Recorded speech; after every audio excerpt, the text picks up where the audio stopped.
I think with anything, like, you just have your own lane, and that's just kind of what I wanted to create. Like, I know, like, the conversations I like to have usually revolve around, like, just stories, like people's stories. Yeah. Like, that's what interests me the most. So I just wanted to, I guess, like, that's like the main, that's what I kind of try to revolve it around in a way. But like, cool. We'll throw like me and my boy, his name's Curry. He's on pretty often, and that's one of like my brothers, really, like, just best friends. But we try to do, like, when he's on, we'll do more like interactions. So like, we'll have people sending questions, and that's when we kind of get a little bit more like, that's dope. Like, I guess not controversial, but like we say a little bit more like just entertaining topics and things like that. So that'd be cool. Yeah. Have you ever had like a guest go live, like, on the spot, and have them to ask questions? No, actually, like, someone's live, like if I were to go live, and then like we'll pin it and be like, yo, it's podcast time right now. Ask questions, see what's good. Oh, I haven't actually.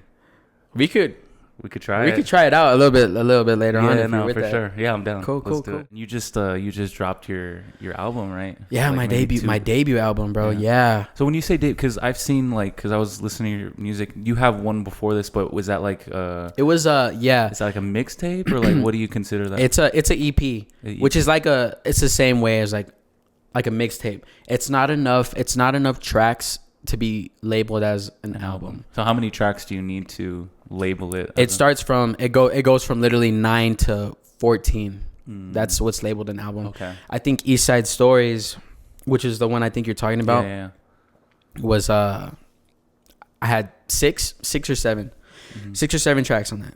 Yeah. And that's why I don't call it my debut album, because of the amount of tracks it had. Yeah. I would call that one my debut EP. Okay. That was my best EP ever. That's where, like, everything. But you have stuff before that, even? Yeah, I had a lot of singles before that, but nothing really changed. Nothing really happened until I put that EP out, East Side Stories. Yeah. So yeah. And when you first get introduced to music and making music? So this is where it gets kind of tricky, because I knew I was always into music in a deeper way than the average listener at like 7th or 8th grade. And I feel like that's when everybody starts actually listening to music because they like it themselves. You know what I mean? I think it's middle school where everyone's like, oh, okay, I like have their headphones in. Yeah. And like, oh, I like this artist. I want to be listening to him all day. Yeah. That's where I was at. But the way I was listening to music, I saw how I was listening to it different compared to everybody else, because everyone was just like listening to the biggest hit at that time, and they were just like, oh yeah, this song's cool. This is the shit right now. Can we cuss on here? Yeah, for sure. Okay, cool. Yeah. It's like, this is the shit. This is the shit.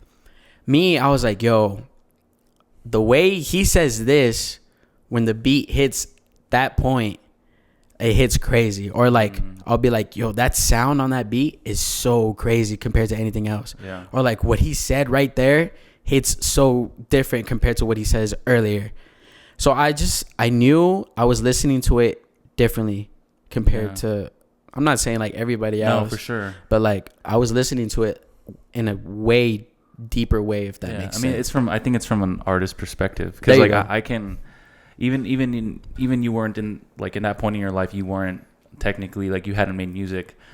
Like, you still, I guess, had the eye or had the ear for that, because I can relate to, like, whenever I watch like a movie or like a documentary, I see like, I analyze it from a completely different point of view. Like, I'm listening to, first of all, like, I'm really paying attention to like the soundtrack. I'm looking at the lighting, like how they set up this shot, and like just the movement of the shot, the type of shot it is, like just all the extra stuff that goes behind the scenes that nobody talks about. Yeah. And when you do that, like, I think you appreciate it a little bit more too. It's like there's so much that went behind this, and 100% altogether, it's like, it's beautiful at the end of the day. So yeah, for sure, I totally get that. So, and then when you felt like you had more of you just looked at or listened to music in a different way, and you had like an ear for it. So at what point did you think to yourself like, oh, I'm just gonna like, how did that come about? Like if I wanted to try to do it. Yeah. So like I said, like middle school was when I was like, okay, like I'm listening to this music way more deeper than everybody else. It started in high school. I didn't do anything my freshman or my sophomore year. Keep in mind, I feel so old, but I'm not old, but I feel old. 23?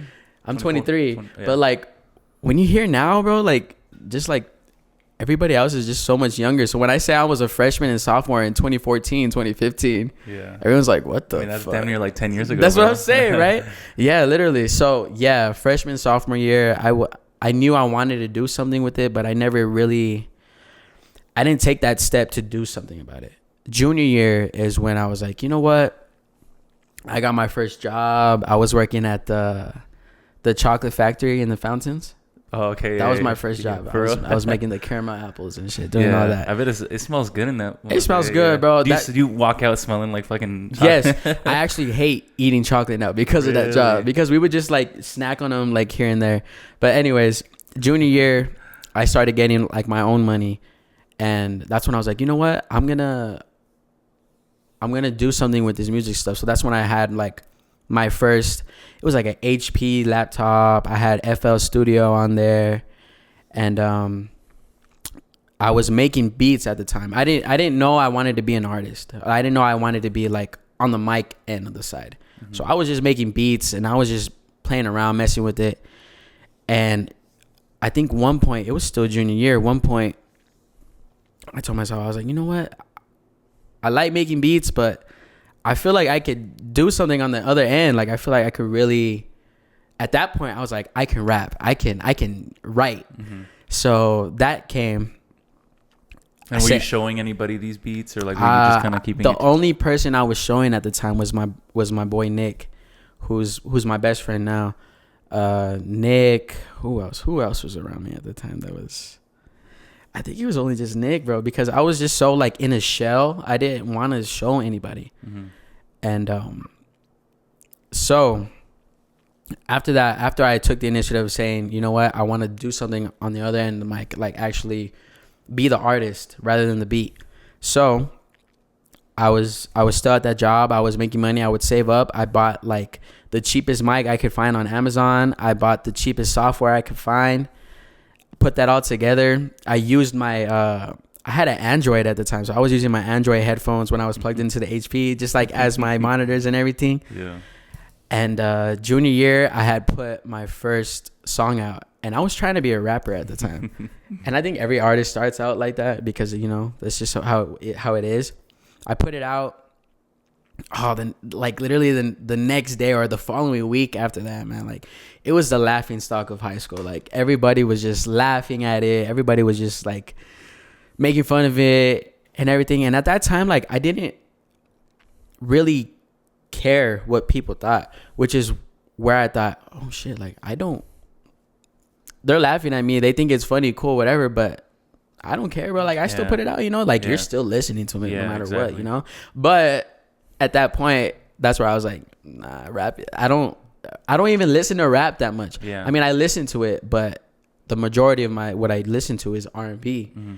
So I think at that time, I was just my junior year, I was just trying to figure out what I was going for. Was I trying to be a rapper, which didn't work out like that? And then I was like, I need to find my sound. And then that's when I was like, you know what? Like I listened to R&B literally 98.9% of the time. Like why not try that? Like the music that I gravitate to myself, why not try that? Mm-hmm. So then that's when my boy Nick comes in. Nick, he was we were in a class together. It was called Video Tech, and they teach you like how to work a camera, how to make videos, how to edit on what was it, on Premiere, on everything like that. And at that time, Nick was trying to be a producer. He was trying to make beats at the time. Mm-hmm. And he was like, you know what, if you want to try this R&B thing, I can make a beat real quick. And so we would always be at his house. His house is always a spot, and it's still a spot now. Like we always just hang out there, drink and chill, everything. So at that time, he was making his first beat ever, which was an R&B beat for me. And I remember he finished the beat, and I made like a song, an R&B song to it. It was called Out of Love. That was my first song ever in my junior year. I pulled it. No, that wasn't my first song. That was my second song after my first song. After the rap song. That song is called Assume. Yeah. I hope nobody has it. I hate that song. But anyways, after that, the second song was my first R&B song that I put out. And it was called Out of Love. And everyone was actually liking it. They were vibing with it. And it was cool. And I was like, you know what? I knew it. I knew I could do this. Yeah.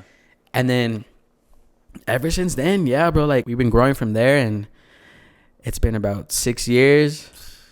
It's been a ride, and it's been a journey, bro. It's been a journey. Damn, for you two, like, that put out that first like rap song, and then like people are like in a way, it's really not that. It's probably not that big of a deal now, but you like, I bet at the time, at least but you said you didn't really care about that much, like when people were kind of like laughing at it and kind of just like, yeah, because I thought at the time it was good. Yeah, I loved it. I was like, you know what, I'm proud of this. I'm gonna put it out for that reason, because I liked it so much. Then I put it out, and then the next day, like, I don't know if it was the next day or like the following week, but it was like literally the laughing stock of my high school at Eastwood. It was just like, yo, like, we didn't expect you to be doing that and everything like that. It was just like a laughing stock at that point.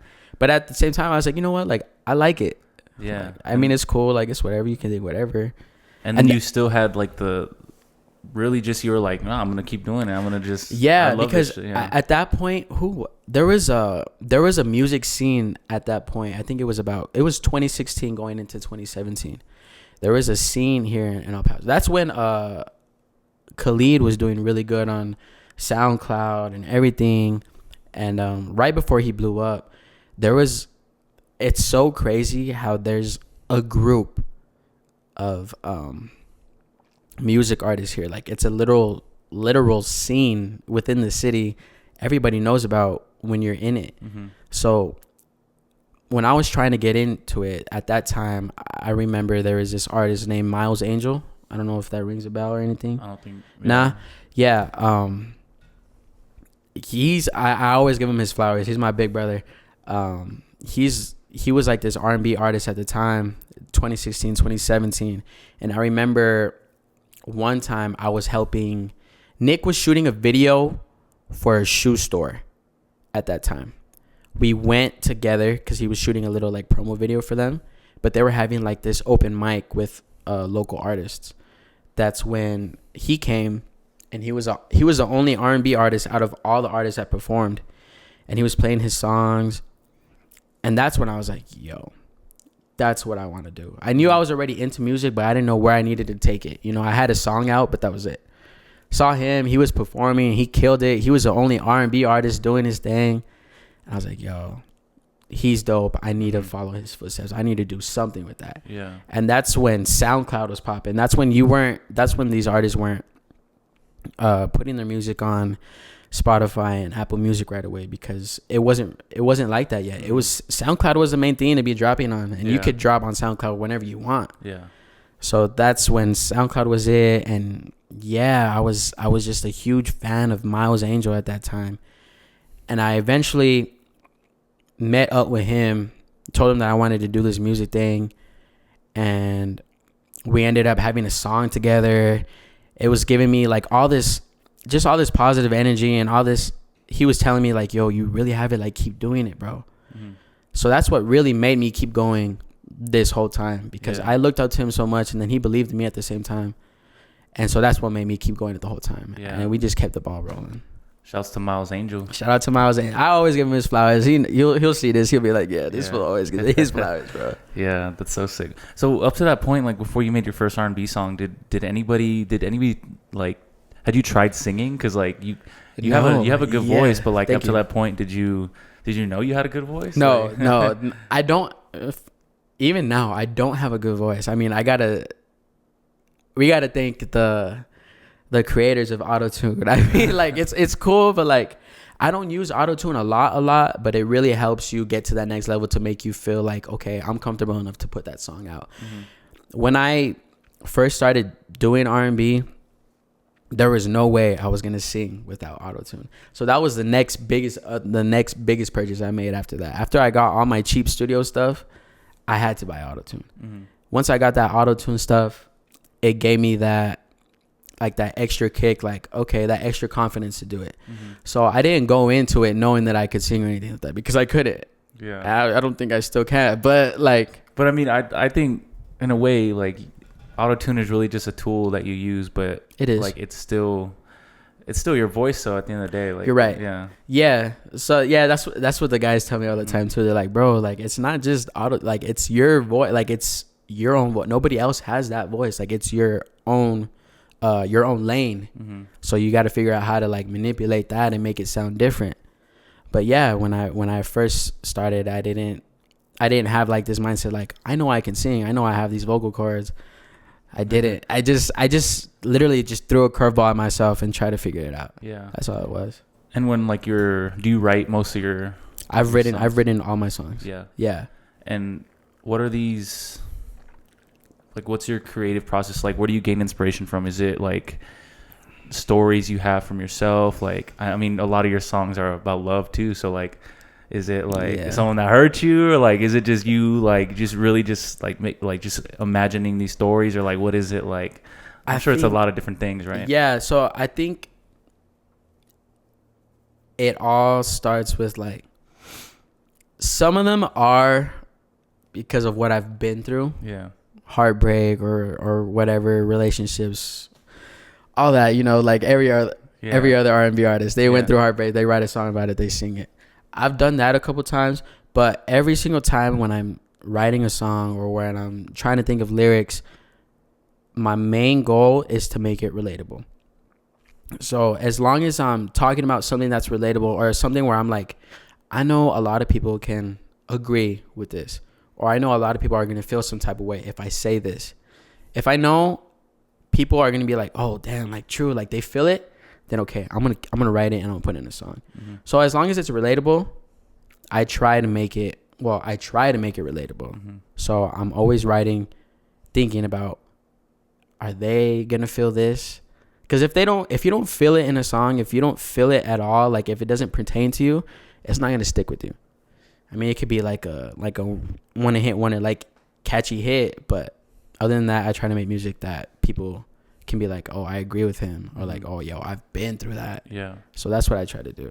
But yeah, some of my songs are about, like, my past, my heartbreak and everything like that. But most of my, and that's just relatable too, though. That really, yeah, you know, like, that's what I'm trying to say. But yeah, most of my discography, I try to make it relatable as possible. Yeah, that's it. Definitely, it's for sure is, bro. Like, thanks, I discovered you maybe, like, really, I think, like, I think we have a few mutual friends. Mm-hmm. But I started, like, listening to your stuff, like, pretty recently, and yeah, bro, I like, the vibes are great. Thanks, brother. Yeah, like, I really like it. And then do you know when a song is gonna do well, or is it usually, like, the ones, like, you don't expect? Exactly. That's exactly what it, bro. I always do this too, and it's weird. There's always this, like, process when I'm recording a song, let alone, like, an album. What I just did, the whole process recording an album, besides the process compared to the process recording a single, is so different, because you want all these songs to hit, and in your head you're like, oh, this song's gonna go on the album, this other song's gonna go on the album too, because I love it so much.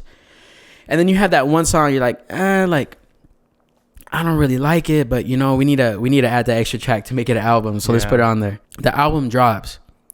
The one song that you didn't really put so much work and effort and, like, energy on is the one that's popping, bro. Yeah, for sure. Like, the hardest song that I worked on, and I'm like, this one's gonna be the motherfucking hit, and all the guys are thinking that at the same time. Yeah. Yo, that one's gonna be the hit. Put it out. It's not the biggest one. It's the last song that you thought was gonna be the biggest hit. Yeah. Which is crazy. What do you think? Why is that? Because I've experienced similar things when it comes to, like, when I would put out videos, I'd be like, bro, I personally think this shit's fire. Like, this shit's gonna do well. And then it's the ones that I make, like, super quick, where I don't even think twice. And it's just like, that's the one that kind of just, that's the one that kind of gets more traction than anything else. I don't know what it is. I think it's just like, as a creator, we're in our own heads so much that we want it to be so perfect, and that we're our own perfectionists in our work. So when we see that it's perfect, we forget to think about the other people to see how they perceive it, if that makes sense. Yeah. So like, I could be working on a song and I'm thinking it's the shit, and I'm working so hard on it. I finish it and I'm like, yo, this is the one. This is it. But that's only in my eyes. That's always only in the creator's eyes. And then you put it out, everybody else doesn't have the same creativity, or the same not creativity, the same, what's the word I'm trying to say? I guess the same mindset as like you. Perspective. There maybe? you go. Yeah. The same perspective. They don't have the same perspective as you do compared to what you have on that track or on your work. But then the one that you're working on, like, the least, and you're just like, yeah, we just got to put, just to fill it in, or just like whatever, it's content to put out. Yeah. Everyone's rolling with it. Yeah. And you're like, bro, why? But it's because we didn't put so much thought into it. Yeah. It's because everyone has their own view on it. They have their own eye. They have their own take on it. They have their own opinion. And that's what we forget to think about when we're creating something.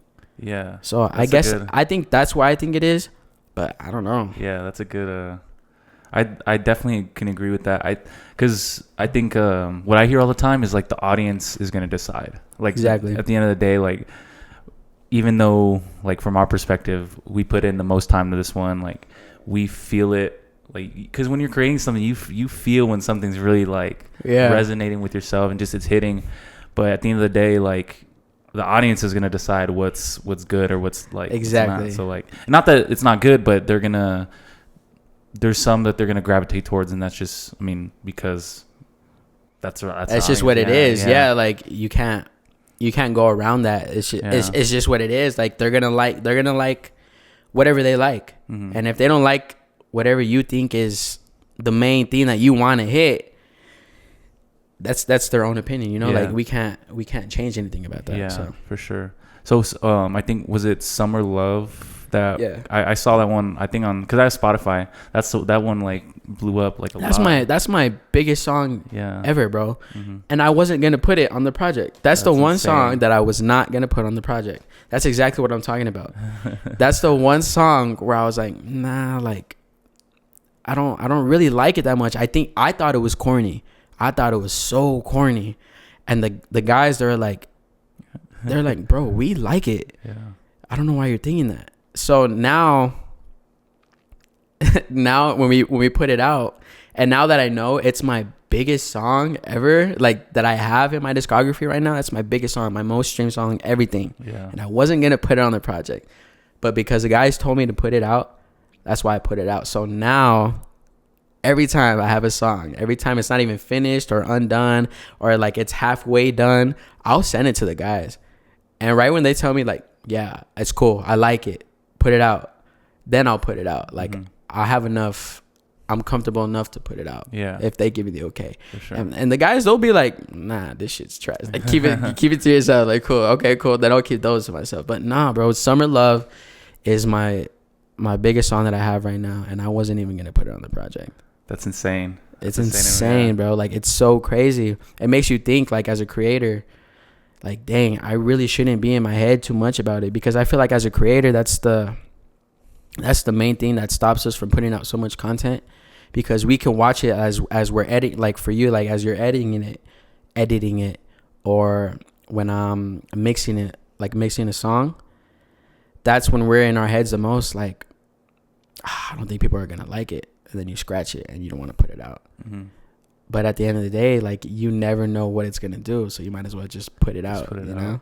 I think, Dan, that's a great lesson, honestly, because it's so crazy, bro. Like, it's so crazy. I think we're just in our heads too much. For sure. That's what I think about a lot, is like getting in your own way. Mm-hmm. A lot of the times is what, because I think there's a lot of people out there with, like, that are very talented and, like, very smart or knowledgeable or very just they're good at specific thing, but for whatever reason, like, you get in your way a lot of the times. Right. And I guess that's why it's important to have people around you that are kind of giving you a different perspective. Like, I think that's so dope how you have like your people around you that tell you, like, this isn't it, or this is fire. Like, you need to put that shit out. Like, yeah, because you need those people. Like, a lot of people think like you're gonna do it, like you can do this by yourself sometimes, but no, it really just does take a village. No, yeah, exactly, 100%, bro. Like, I preach that all the time. I will not ever say I've done this on my own. I have my boys behind me, and they're basically my team. They do everything with me. Yeah. And I love it. And I go to them for everything before I put anything out. Like, yo, is this cool? Like, you like this? If you don't, then cool, I'm not gonna post it. And I'm comfortable enough with them at that point to know, like, they'll tell me the truth. Mm-hmm. So that's the cool part. But yeah, man, it's for sure. Maybe the first, like, one of the first episodes I did, maybe like 2 of them, bro, I fucking lost like, I thought it was recording and it wasn't. Oh, so you had no audio, bro. So one of the times I didn't have the fucking so I thought I transferred the footage, but something happened where it didn't transfer, so I lost the footage to it, but I had the good audio, so I still put it out. Oh, okay. Because the audio is big. Like, for a podcast, like, if you have the audio, like, you can make it by. You could put it back. But one of the times I had the fucking camera, the footage, but I didn't have the audio, and that one I just had to scratch, bro. And I'm scarred, bro. So, like, if you see me, like, constantly looking, like, I would be the same way, bro. Yeah. I'd be the same exact way. Yeah, that's like, cool though. Mm-hmm. This is cool, bro. I have to give you your flowers, bro. So you have a great setup, and this is really cool.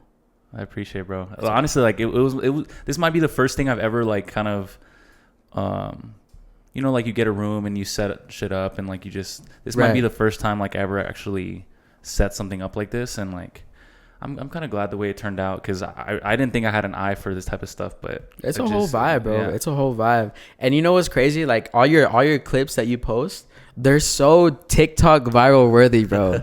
So TikTok viral worthy, because, like, all the other, like, podcast videos you see on TikTok, they look exactly like yours. Like, it's in the spectrum, bro. So it works out. So it's super cool.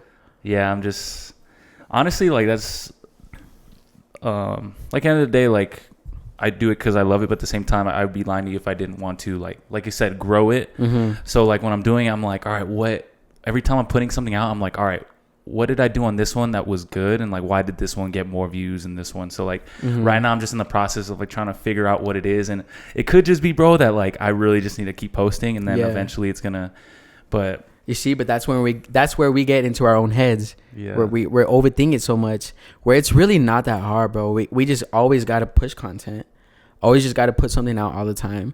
But in our heads, we're like, fuck, like, I don't want to post that because it's too much, or or it's not enough. We're just in our 2 heads, and we don't put it out, and that's what screws us over. You know what I'm saying? I don't know how to explain it. It's just a weird way of thinking. I don't know how to explain it, man. Nah, for sure. I think I got to the point, like, because I think early on it was a little bit harder to, like, just continue to post, but now I think I finally hit a point where, like, I'm just doing it because, like, I think I've hit the momentum where I'm just like, all right, this is what I got to do. I'm just doing it. Even if this one's probably not even get like 1,000 views, but fuck it. Like, I know that, like, I just got to keep you have to do it. Yeah. Like, at some certain point you have to realize, like, I have to do it regardless. Mm-hmm. It might not get the love that I'm expecting or that I want, but we have to do it at that point. And how do you deal with that? Like, cause I mean, early on you said, like, when you put out even your first ever rap song, like, you kind of, like, were like, oh, like, fuck what you guys think. Like, I really don't, like, it wasn't that big of a deal. Do you still carry that with you? Or is that a point of, like, you try not to pay too much attention to what other people are saying? I try to really not pay attention to what people, well, not that. I try to not pay attention to the negative aspect of it. I always try to pay attention to the positive. Because there is negative, of course. I'm sure hell yeah, bro.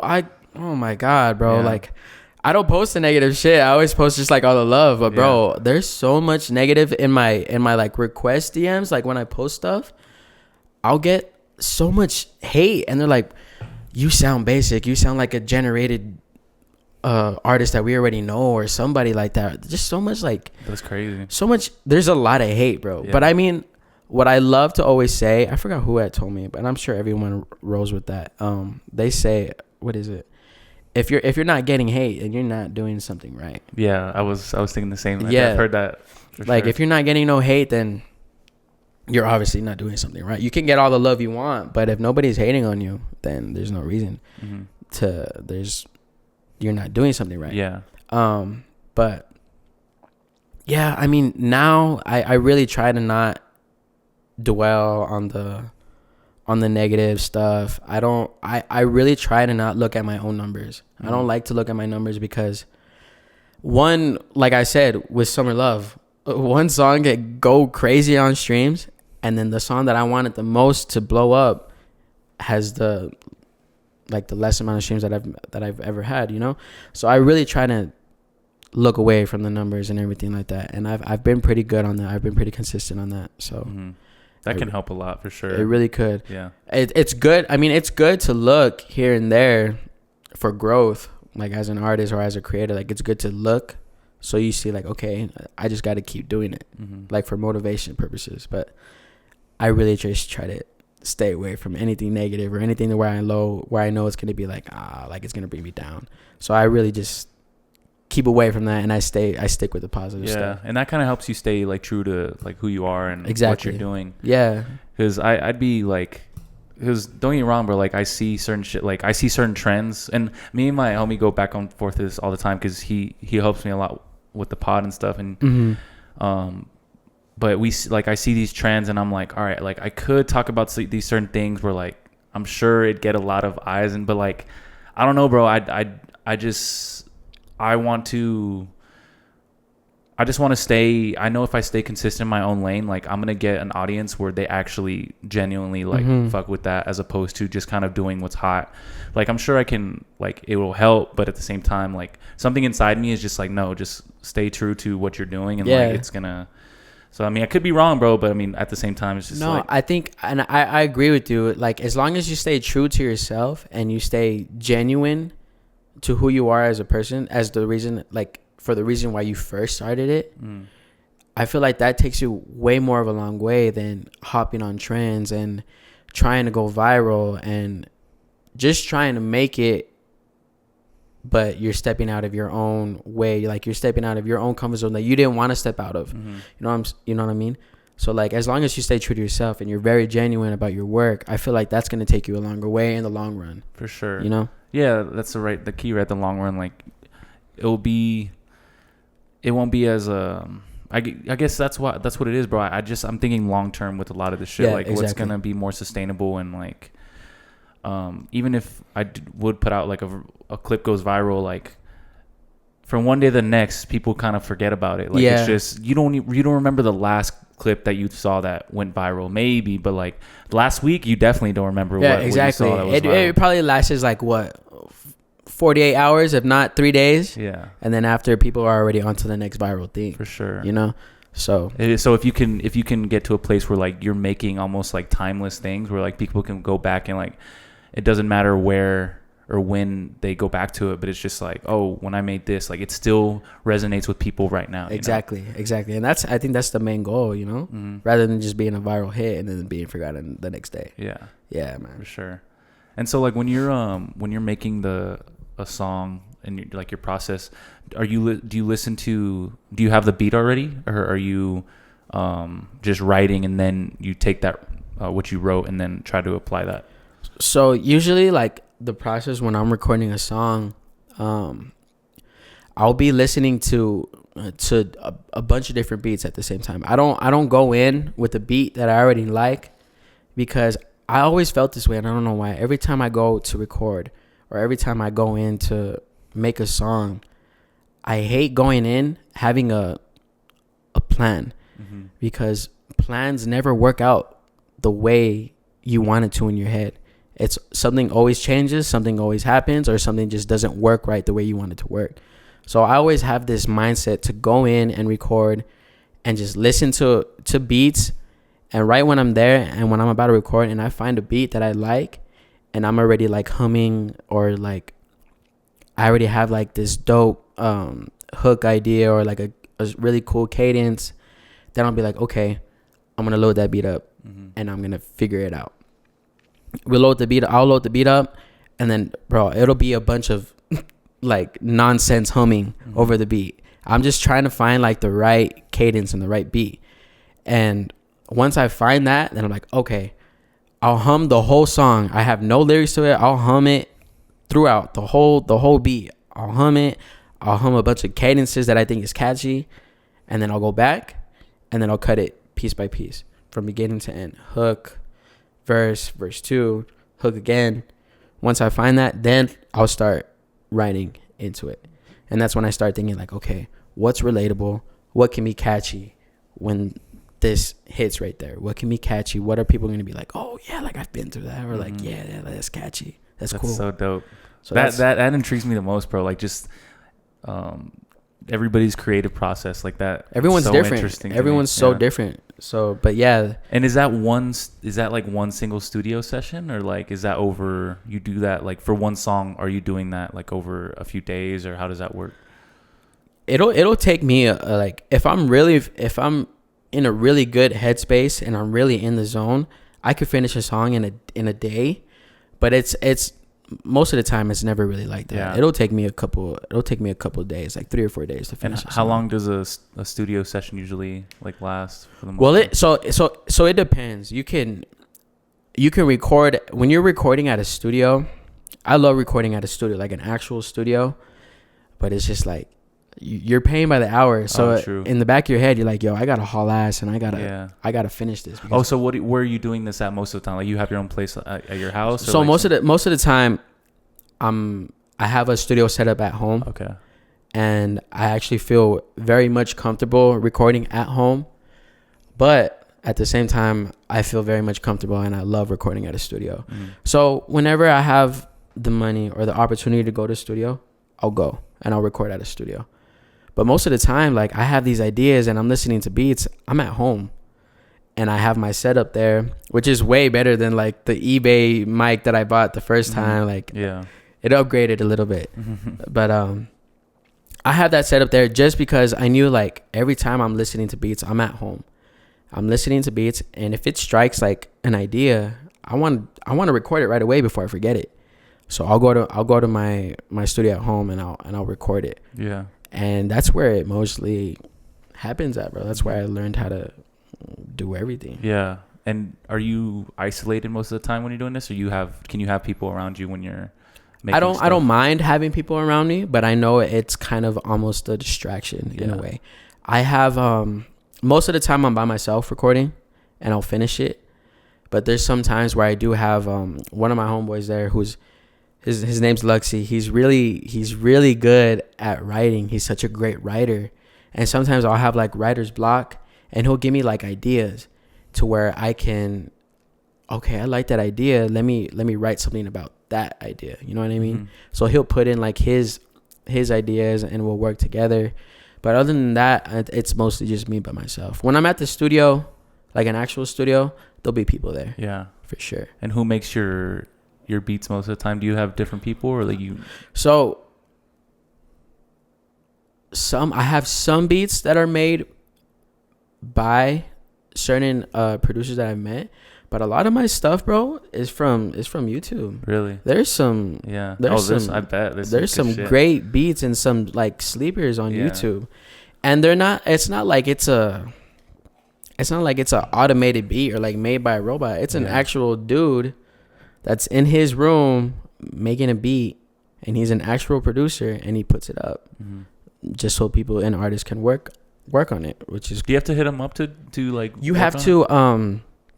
You don't have to hit them up personally, but they have like a link to where they sell their beats. Oh, okay, yeah, I've seen that. Yeah. And you have to buy their beats in order to use it, to get their rights. Yeah. So when you buy a beat off online, once you buy it, they send you an email with the formats that you need, and then they'll send you the rights, like a little PDF file of all the rights that you need for that beat. Oh, okay. So that's what they do. Yeah.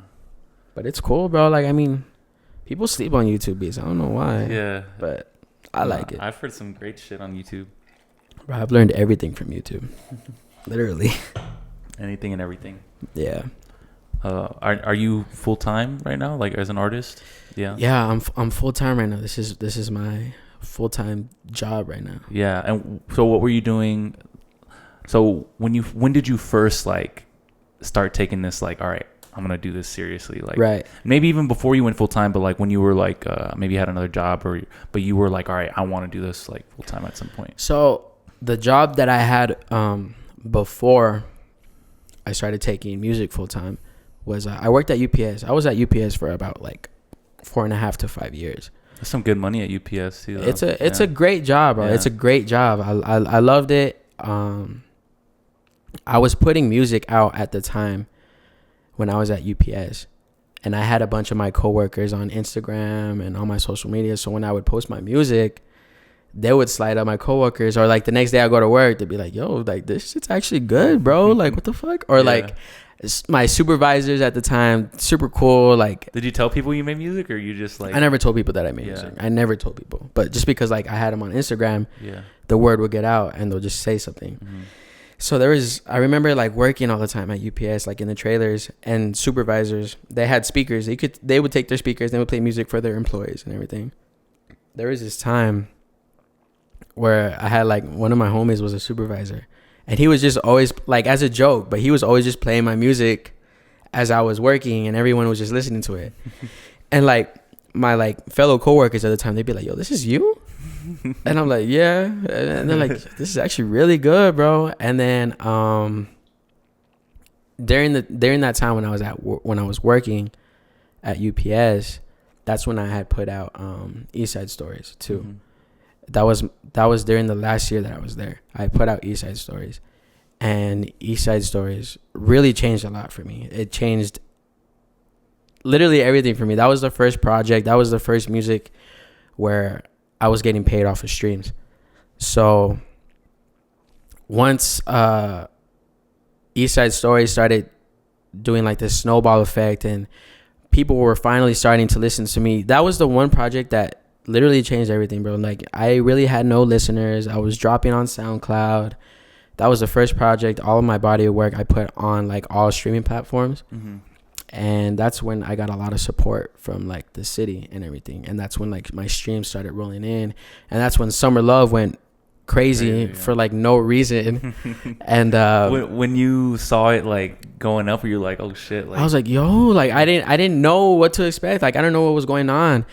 And with the distribution company that I go with for my music, they allow me to keep 100% of my royalties. So like I can keep all the money I make off of streams, it comes 100% to me. Like, they don't keep a percentage of that. They like, I get it. Mm-hmm. So I think it takes like a month to a month and a half to get a check from your music streams. The check I got from East Side Stories, I was like, yo, I make the same amount that I do like as if I was working. Wow. So I was like, why not do this full time? Why not put my all into it right now while I'm young and see where it goes, rather than waste my time and not really go like, you know, full throttle on it. Yeah. So once I saw that, I showed my pops. I was like, look, this is what I'm making. This is my last check from UPS. This is what I'm making from the music. And for my dad to tell me, my dad's an old head. My parents are a little bit on the older side.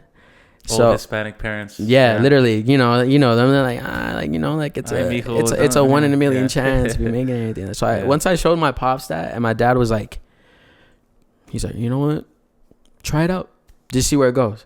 So once he gave me like the okay, cool. I was like, you know what? UPS, I love y'all. I love it. I will go back if I'm ever struggling in my life again.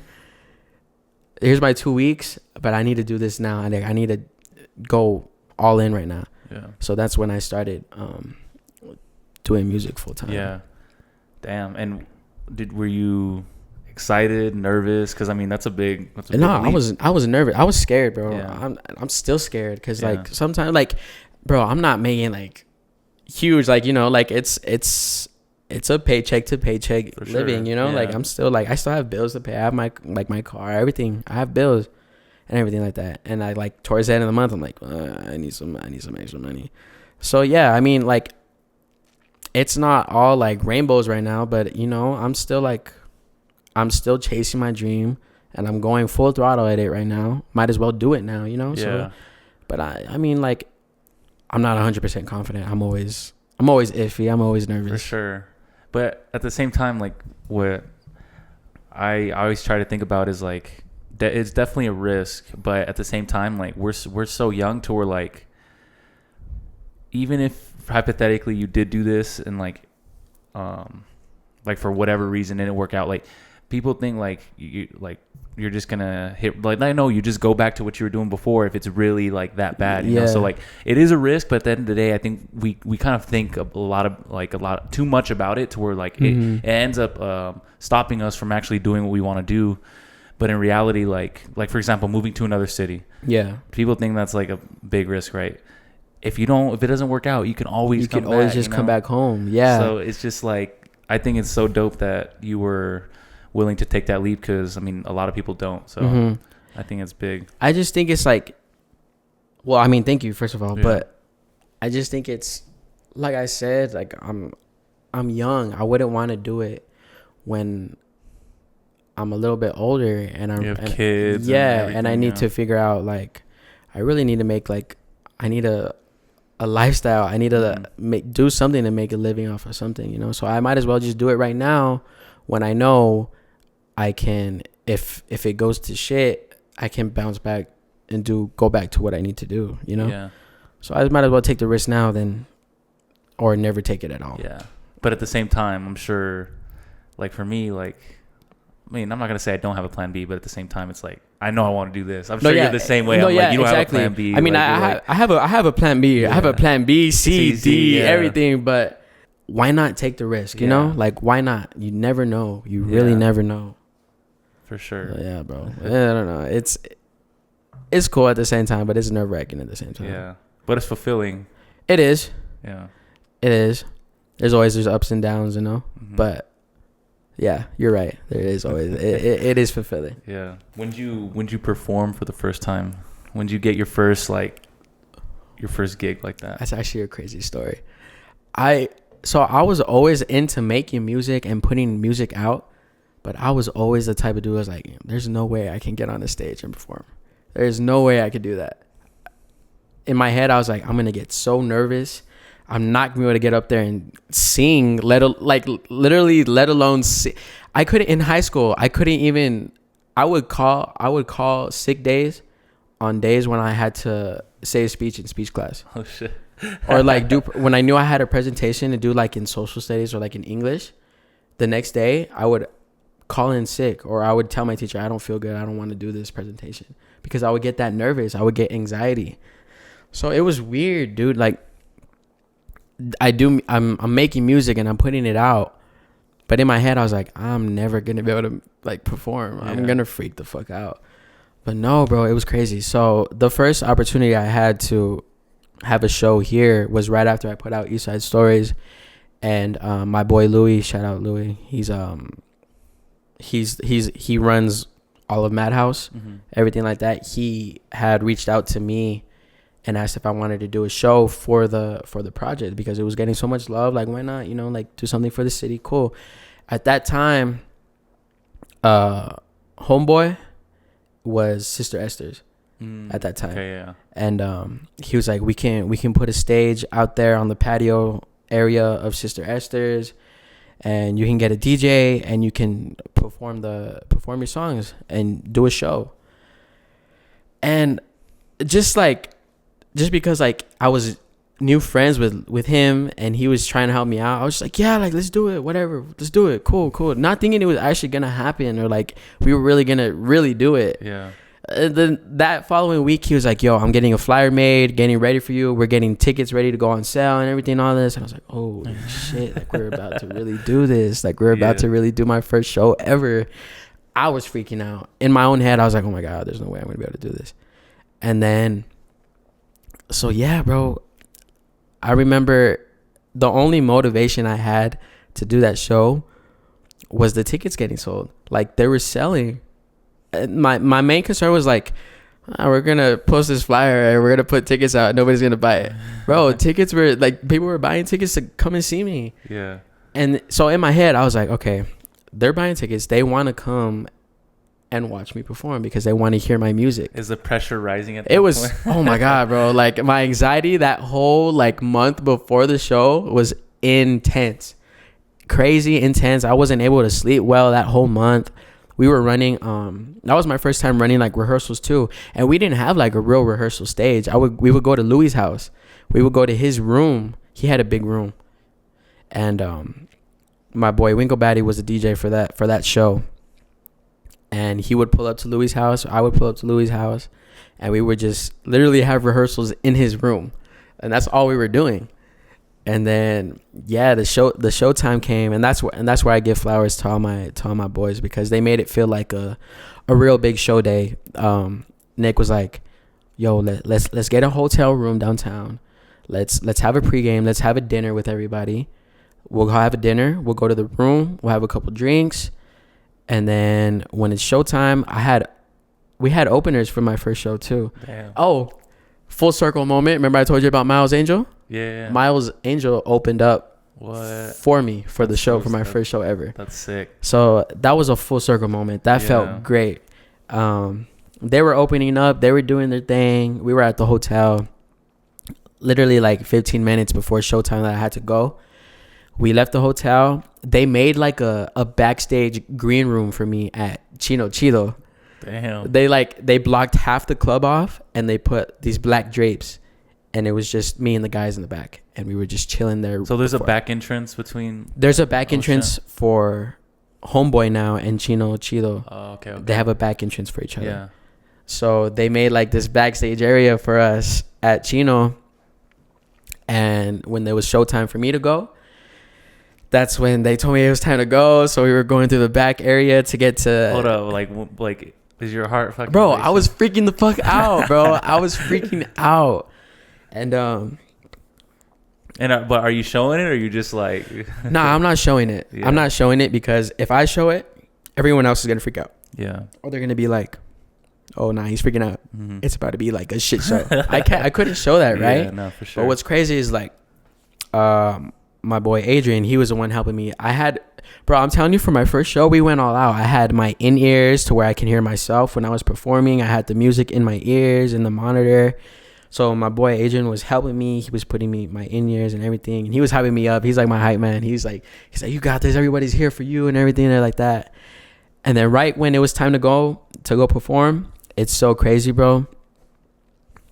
I hear my music playing, the song hits, I get on the stage, bro. My adrenaline takes completely over, and I have the best time of my life. I was not nervous. I wasn't having like an anxiety attack. I wasn't having a panic attack.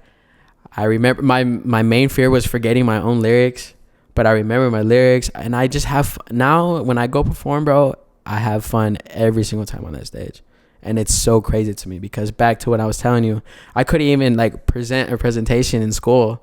But now when I go on stage and perform, I think it's different though, because I know they're there to watch me, perform. They're there to listen to my music. Yeah. But it's so crazy. My adrenaline just takes completely over, and I have the most fun.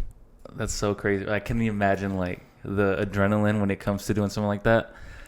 But do you even see the crowd, or are you just kind of like just zone the fuck out? Like I zoned the fuck out for the first like 3 songs. Mm-hmm. First 3 songs, I'm just like, okay, I need to make sure I'm singing this shit right, and people are fucking with it, and I don't forget my lyrics. After that, and I feel like people are there for me, and they're actually vibing to like my set. That's when I start noticing people. I'm like, oh, like you're here. Like I know, like I see people that I know, and like I'll remember them being there, you know? So yeah, after that show. Was that last year? 2022? 2021, I might say. Late 2021. It was like a year and a half ago. Okay. But yeah, that was my first show. After that, bro, I was like, let's just get these shows running. Let's do it. Like, I'm cool with it. Then I had my next show, which was at Lowbrow Palace. Oh, okay, yeah. And that was even a bigger show than the one I had previous to that. And that was cool. That was even like way more like bougie and shit. But it was cool. Like it's a great experience as a local artist to feel like, oh, okay, yeah, I have a show today. I'm gonna go to the green room with my friends and we're gonna pregame there for a little bit, and then I'm gonna go on stage and perform. And then when I had my second show, that one at Lowbrow, we had a whole after party for me at Chino when Chino was popping. It was this whole thing, but like it's super cool, you know. It's super fun and it feels good at the end of the night. Yeah. So I think it's so dope how you have like just being able to perform around like people you know and like people come and support you. Like I'm glad you've gotten the support from like. It's cool, bro. It feels good to have that support, you know, rather than nobody supporting you. Yeah, no, for sure. But yeah, bro. And then how many shows have you done since then? I've done that one. I did my first one, then I did Lowbrow. And then I did... Oh, you did Brightside, too. I did do Brightside. Yeah. Brightside was cool. Oh, Brightside was probably the worst show that I had. Really? Yeah, just because... it wasn't on me. We had a lot of technical difficulties. Oh, shit. So I literally had a 45-minute set, right? But I was only able to perform 10 minutes of it because of all the problems. 10 minutes? Yeah, man. That's like 2 songs. Yeah. No, literally, like... Okay. So, oh my God, it's a crazy story. That day of Brightside, we had sound check earlier before the festival was open. Artists go for sound check. We had sound check. Everything was clicking. Everything was good. Sound was great. Everything was good. We were ready to go. So whatever. We leave sound check. We go to Nick's house. That's the part that's where everybody goes to pregame and everything. Mm-hmm. We go there, have a good time, have a little pregame. Everybody leaves to Brightside. We get there. My boy 3, he was my DJ at that time. He goes on stage. He's setting up, and then I'm backstage getting ready to go on. Nick is always in the mix, so he's going up to the DJ. He's trying to see if everything's good. He's your manager. Yeah, he's my manager right now. Mm-hmm. So he's the one every single show. He's been the one to go get like the green light from on stage, and then he'll bring the mic to me backstage. He's like, "Let's go. It's showtime." So that's what we'll do. This time at Brightside, he's going back and forth, but he's not bringing the mic. And my set time's already going, so I'm just back there. I'm backstage, bro. Like I'm just there with the guys too, like with my other homies. But Nick's he's pacing, he's stressing. He's like, he comes back to me. He comes back. He's like, "Yo, we're having a lot of problems. Like I don't know what's going on, but we're gonna figure it out. Whatever." So he's going back and forth. And he's doing this. He was like, "Auto-tune's not working right now." He's like, "You might have to go raw, like perform raw." I'm like, "Cool, like bro, fuck it. Like I'm at my first festival ever. I don't care. Let's do it." Then we're having problems with sound. Something like with sound, like I forgot what it was, but we're just having so much problems, bro. So the last 15 minutes, he comes with the mic. He's like, "Bro," he's like, "You're gonna have time for like 2-3 songs max. Don't talk in between. Introduce yourself, but don't make it as long as a speech as you wanted it to." Like we had so many rehearsals for this performance, bro, for Brightside. And we had to cut it literally 99% short. Yeah. So that was probably the worst show that I've had. But I still made I still had to do what I had to do, and, you know, still made it out of it what it was. Yeah. And it was still fun. It's an experience. It was my first festival. But yeah, I mean, it's not always like going to be a great show. But that was the last show that I had, and we had like all those problems. But it was still fun. It was still like a memory, you know? Yeah. It was cool. I'm trying to think of other shows I've had. So it's been quite a few then. I have a couple under my. Yeah, I definitely want to under my belt. Want to check one out, bro. That'd be sick. I want to do one soon, but I want to make it very I don't want to just get a venue and then just perform, like sell tickets and just perform. I don't want to do that. I want to make it very personal. Like I don't know where, I don't know how, but I have this idea where I want to go somewhere where it's very close and intimate, closed off, and like it's just like a couch, and I'm there with like a live band, like a live performance of my music, and I'm just there on the couch, and people are like on beanbags, and they're just like chilling there, you know, everyone's just chilling. I maybe have like a glass of wine or something, like just, but I'm there performing my music in that way, rather than just like pressing play at a venue and just doing that, you know. So I definitely have ideas, and I definitely want to do another show. I want to do plenty of shows, but sooner or later, I want to do something, and you have to pop out, bro. Sure, it's fun, bro. It's always a good time. Yeah, I'd love to. That'd be sick. Yeah, bro. Are you a Cowboys fan? I am, bro. Shit. Hell yeah. I don't even know what to think. That shit more toxic than a toxic relationship. I don't even know what to think right now, bro. It's like, yeah. There's weeks where I'm like, bro, we could win this shit, and then there's weeks where I'm like, bro, what the fuck is this? Like this past week, well, I mean, we played the Giants, but. Bro, but even just like it's not like we just beat them. Like, we were fucking dominating, dude. We were shitting on those dudes. We whooped their ass, bro. But then we play a good team like the Eagles. And we just can't capitalize. We could have won that shit, bro. Like, we could have, bro. We had everything handed to us. All the flags that we had at the last second.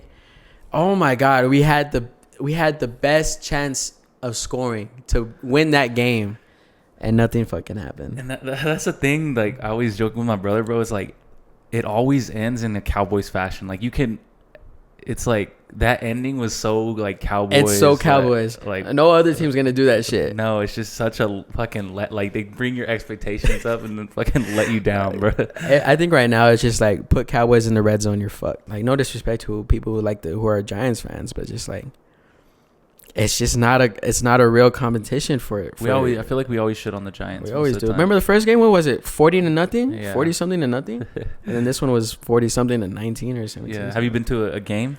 Yeah, I've been to a lot, bro. So we always try to make it with my family. We try to make it a tradition. Either Thanksgiving or Christmas, we'll go to the game. Sick. I think this is the first year we don't go. Yeah. But it's so dope. Like, it's so dope. It's so, bro. What's so crazy, and I still don't understand why. It might just be like the elevation, or just because like all the energy in the stadium. I'm faded off of like 2 Miller Lights at the stadium, bro. It's just the fucking energy. Two beers, I'm drunk. I'm over it. Nah, I've been a few times, bro, to that stadium, and like to AT&T Stadium. It's so lit, bro. Like, we get I like getting the party passes, like the standing room. Oh yeah, that's what we do when you have to run in. Yes, bro. See, that's like, I've had seats before, but it's not the same. I prefer the standing room, bro, because you just vibe out with the crowd, and like you still watch the game, but you don't have to get up out your seat to go get a drink. Like, exactly, it's like a party, honestly. Yeah, that's how we are too. Me and my family, like we'll get the standing tickets, but I don't know if every other stadium does this, but at AT&T Stadium for the Cowboys, you have to get there early to the doors, because when you get standing tickets, it's like free for all. Wherever you get is your spot. And are y'all trying to get there early? Yeah. So it's me and all my cousins from my dad's side. We'll get there. We'll have the tickets. And once they open the door, we're best believe me and my family are first in that door. Yeah. We'll go. Everyone's just running, and we get good spots all the time. Last game I went to was they played against the Raiders at Cowboy Stadium. That was the most rowdiest game I've ever been to. Oh, bro, I'm sure the Raiders fans showed up. Cowboy fans and Raiders fans, they don't mix well in one building. It was crazy, but it's such a great energy. And like I said, bro, I was faded off with 2 beers for no reason. No, yeah, for sure. And so you grew up. I mean, you're from El Paso. You grew up here. Yeah, born and raised here, bro. Yeah, born and raised here. Are you born and raised here? Yeah. I lived in Phoenix because I went to Arizona State, so I was there for. Oh, that's what's up. I went to college there, but yeah, I've lived here most of my life. So, how would you describe El Paso to someone who's not from here? Not from here. Like, someone's coming to town, and you're like, all right, like this is El Paso for you, like.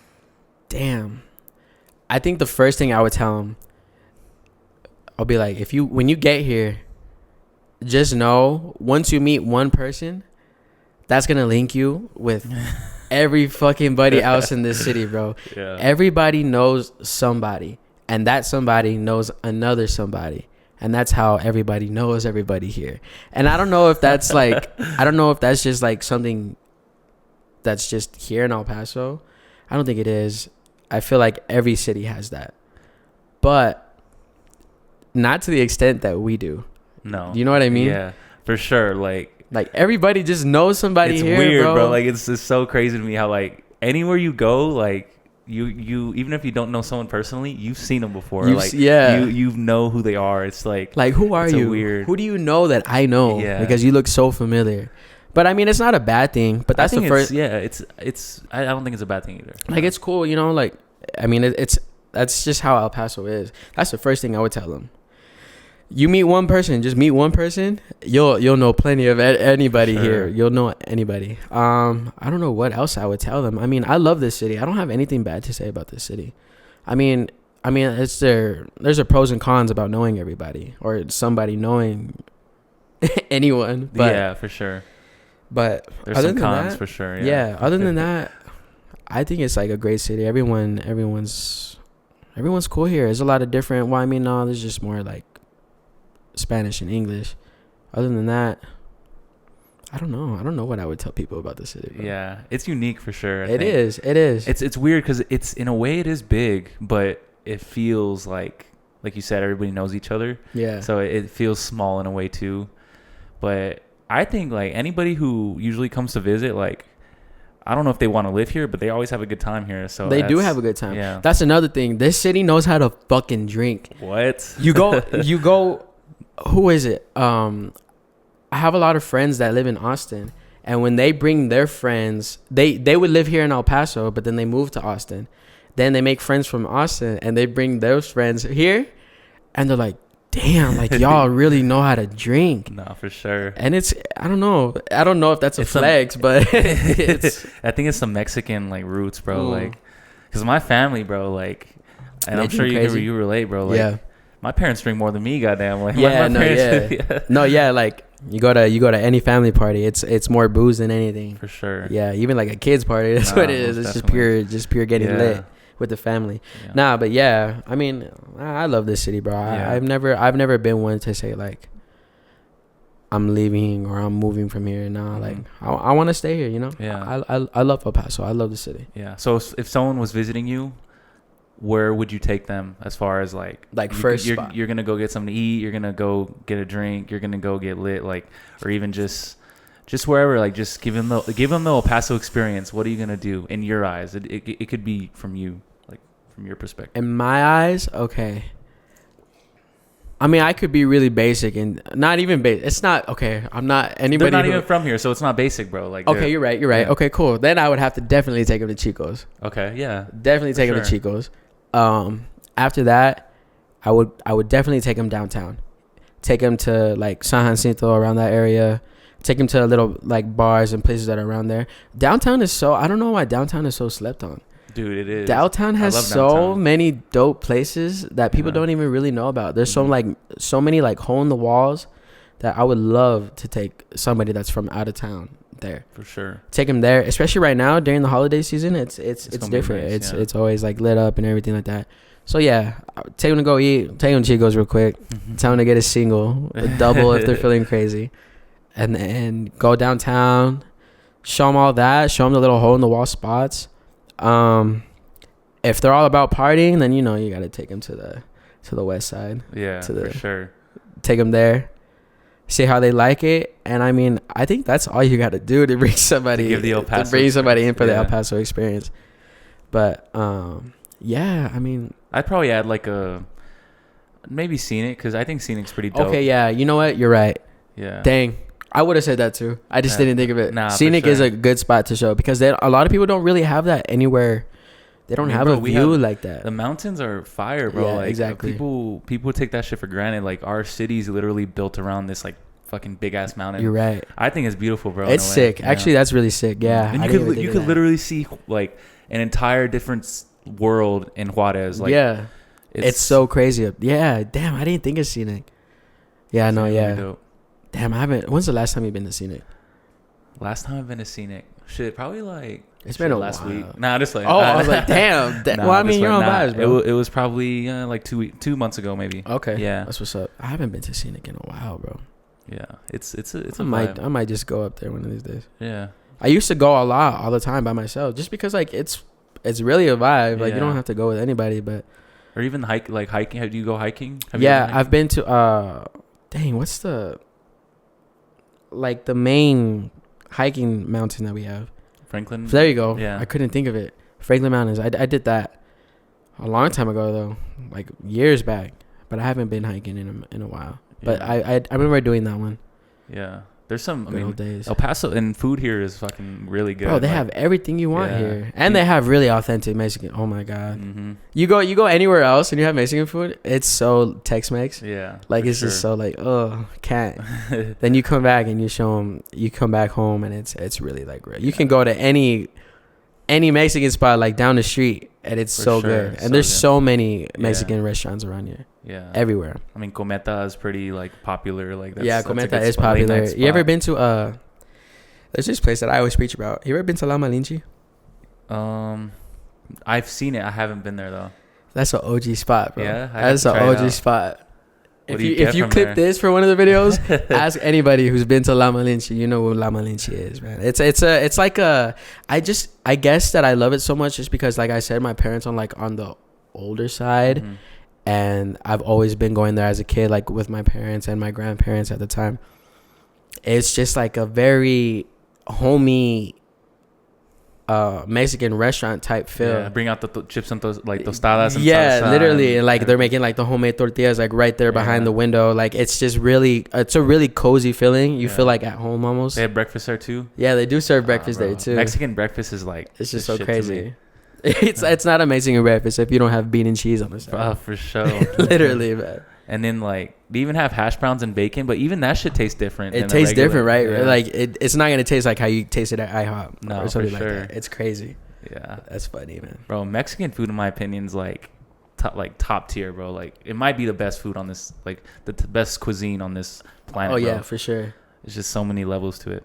Yeah, it's either, for sure, Mexican food is number one for me, but then right behind it, biting its ass, is I don't know why I love Chinese food so much, bro. I mean sucker for Chinese Asian food to me is like there's so many good. Yeah, there is. You like ramen? Have you ever had ramen? That's Japanese, but do you? Yeah. I mean like the basic ramen. Nah, or like ramen, like ramen, like gourmet ramen. Like I've never had like a gourmet ramen or anything. I've always had like just like the Maruchan, right? The Maruchan and the square blocks that you throw in the pot. But no, I've never had like a real like good gourmet ramen. I've been wanting to for a while, but there's some good spots, bro. There's a lot of there's a lot of good spots here that have good ramen. So what about Chinese? Like where you have some good Chinese spots here? There's my favorite spot, and it's so like people bashing me all the time. I don't know why. You ever had the Chinese food from the Chinese Gourmet in the mall? Bro, mall Chinese is a shit. I've had that, yeah, for sure. That's my favorite. I don't know why it's my favorite Chinese spot ever. I'll go there all the time just to get some Chinese food. I can't do Panda Express. No? I cannot do Panda Express. I eat Panda like way too. Actually, I need to stop, bro, because last time I got it, I was like, bro, I eat this too much. Yeah. I'll eat it regardless. Like if we're going to Panda, I'll get it. But like if I want Chinese food, I'm not gonna. Yeah. That's my last resort. I'll go to number one is Chinese Gourmet at the mall. That shit's pretty good. I love that. And then there's this place called Quick Walk. I don't know if you've heard of it. Bro, I know exactly what you're talking about, bro. What's crazy is my grandma, she used to take us there like all the time when we were little, bro. And I haven't been there in so long, but I have childhood memories at Quick Walk, bro. Quick Walk is so good, bro. They have that little like, it's like a buffet, but then they have like. Yeah, bro.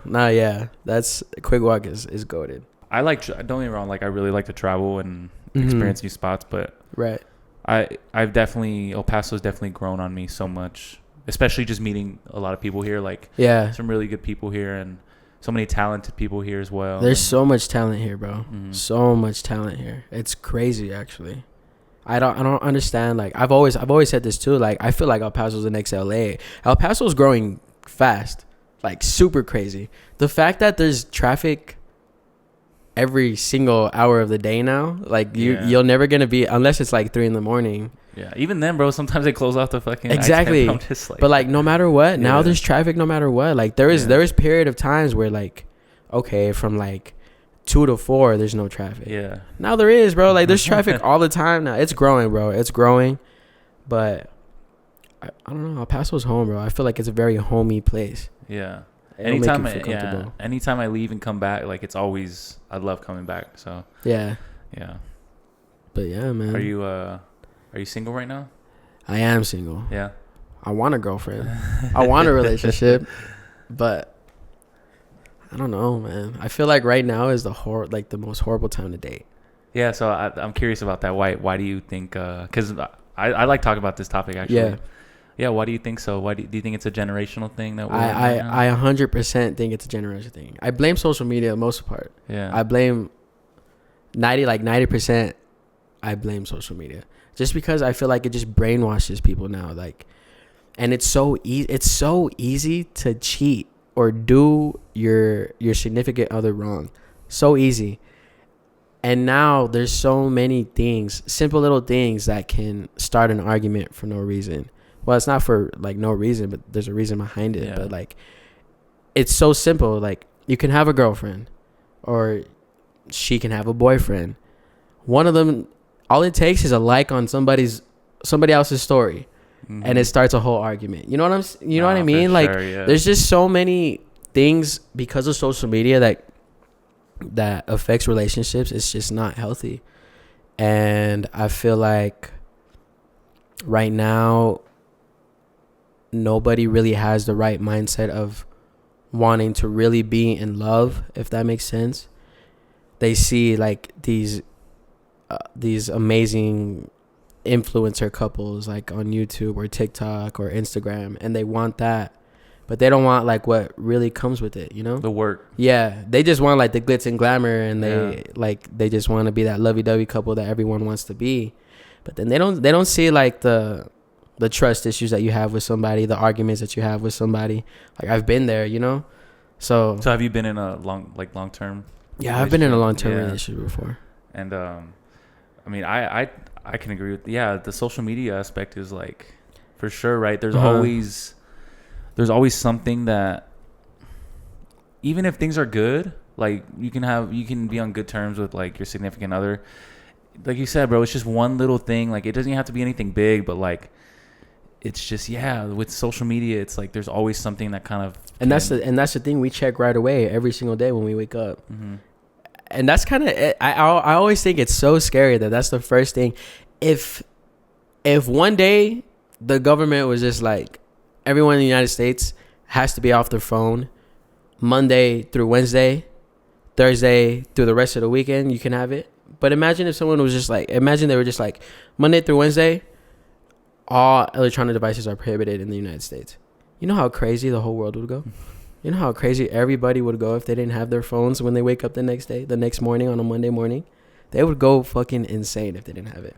Well, you would actually have to start thinking about your life, and they would have to be like, hey, mom and dad, what would y'all do before phones were out? You know, like that's the type of love that's so cool. Like, I always ask my parents about that stuff. Like, when there was no phones, there was no anything, my parents would tell me, they would always tell me, we didn't have anything to worry about. Like, we would physically go over to your house, ask if we can take your daughter on a date, ask if it's okay if I can. Well, from a guy's perspective, my dad, he was always be like, I would go every single time to your mom's house, ask in person, face to face, if I can take your daughter on a date. It was all about respect. It was all about showing that you respect your other person. Now it's so simple. You can just slide in, say some shit, or do whatever. Yeah. Everything's just changed about relationships, and it's so crazy. Do you think that women nowadays actually appreciate that old school type of mentality? And do you think it's something that are used to, or like what do you think is going through a woman's head when like she sees that, when she? So I think you have girls that respect that and that want the a gentleman, like the gentleman side of a relationship. They want that. But then you have the other, I'm not saying like, I'm not bashing on girls, like they can have whatever they want, they like whatever, but they don't really expect that, you know? They don't have like, oh, I want him to open the door for me, or oh, I want him to get me flowers, or I want him to ask. I don't think it's a thing to ask a girl to, I don't know if it is. I've been out the game for a minute, but like, I don't think it's a thing where they even ask to be like, the guy even asked to be the girlfriend anymore. Like, the guy asked the girl to be their girlfriend no more. I think it's very rare. It's rare now, right? Most of the people I talk to that they're like something in committed relationship, it's something that they kind of just evolved into. It's not there was never a point where it's like, right, like they were just talking for a while and they like, yeah, I mean, we're together. We're together now. Yeah. See, that's what I mean. So like, I feel like some girls do want all the lovey-dovey and the gentleman aspect of it, and some girls are just, okay, yeah, I'm talking to this guy and we'll just see where it goes, which is cool at that point too. But I mean, like, I'm definitely like on the side of, I'm trying to be a gentleman. I'm trying to. But at the same time, it's kind of hard, like, because I'm gonna be honest, like, I'm the type of dude where like I'm gonna do that stuff. But at the same time, you have this whole like swath of people in like our generation where thinks that type of thing is like, oh, you're simping, or like you're kind of like doing like they think you're it's doing soft. the most, doing too much. Where it's like back in the day, like that's how you showed like that you were really into it. Yeah, like you're a stand-up dude who actually wants to take this somewhere. And like, I agree. Isn't that so crazy? Like, damn, like you could really just be trying to be a respectful man, trying to show this girl that you respect her and that you want something with her, but they might think it's corny as shit. Yeah. And they're not with it at all. Yeah. They want you to be like a nonchalant dude that doesn't really give a fuck. And it's almost about who cares less, right? Exactly. Like, I don't understand like why they like nonchalant people and they just want like a dude that doesn't give a fuck. Yeah.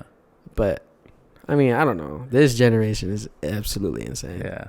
But I think there's hope, bro. I definitely think there is really like really good people out there. It's just like my homie the other day, who was saying it's vulnerable. Like when people are vulnerable and like they kind of aren't in the best place with themselves, they're easily influenced by what they see and like what they see on social media and what they think is like elevating them or thinking that it's like helping them. It's actually kind of just giving them like it's not the best advice in order to kind of build a sustainable with someone. It's more short term. It's more like I don't know, bro. Like I was listening to something the other day. It was saying like we're kind of just taught to be single nowadays. Like nobody's really teaching you how to actually build something with someone. It's more like how do you be successful on your own and everything like that. Which is good, but at the same time, like I definitely think it's a natural thing for us to have a companion, be like want somebody. Exactly. And don't get me wrong, like I definitely think everybody has their significant other somewhere, and you got to find that person.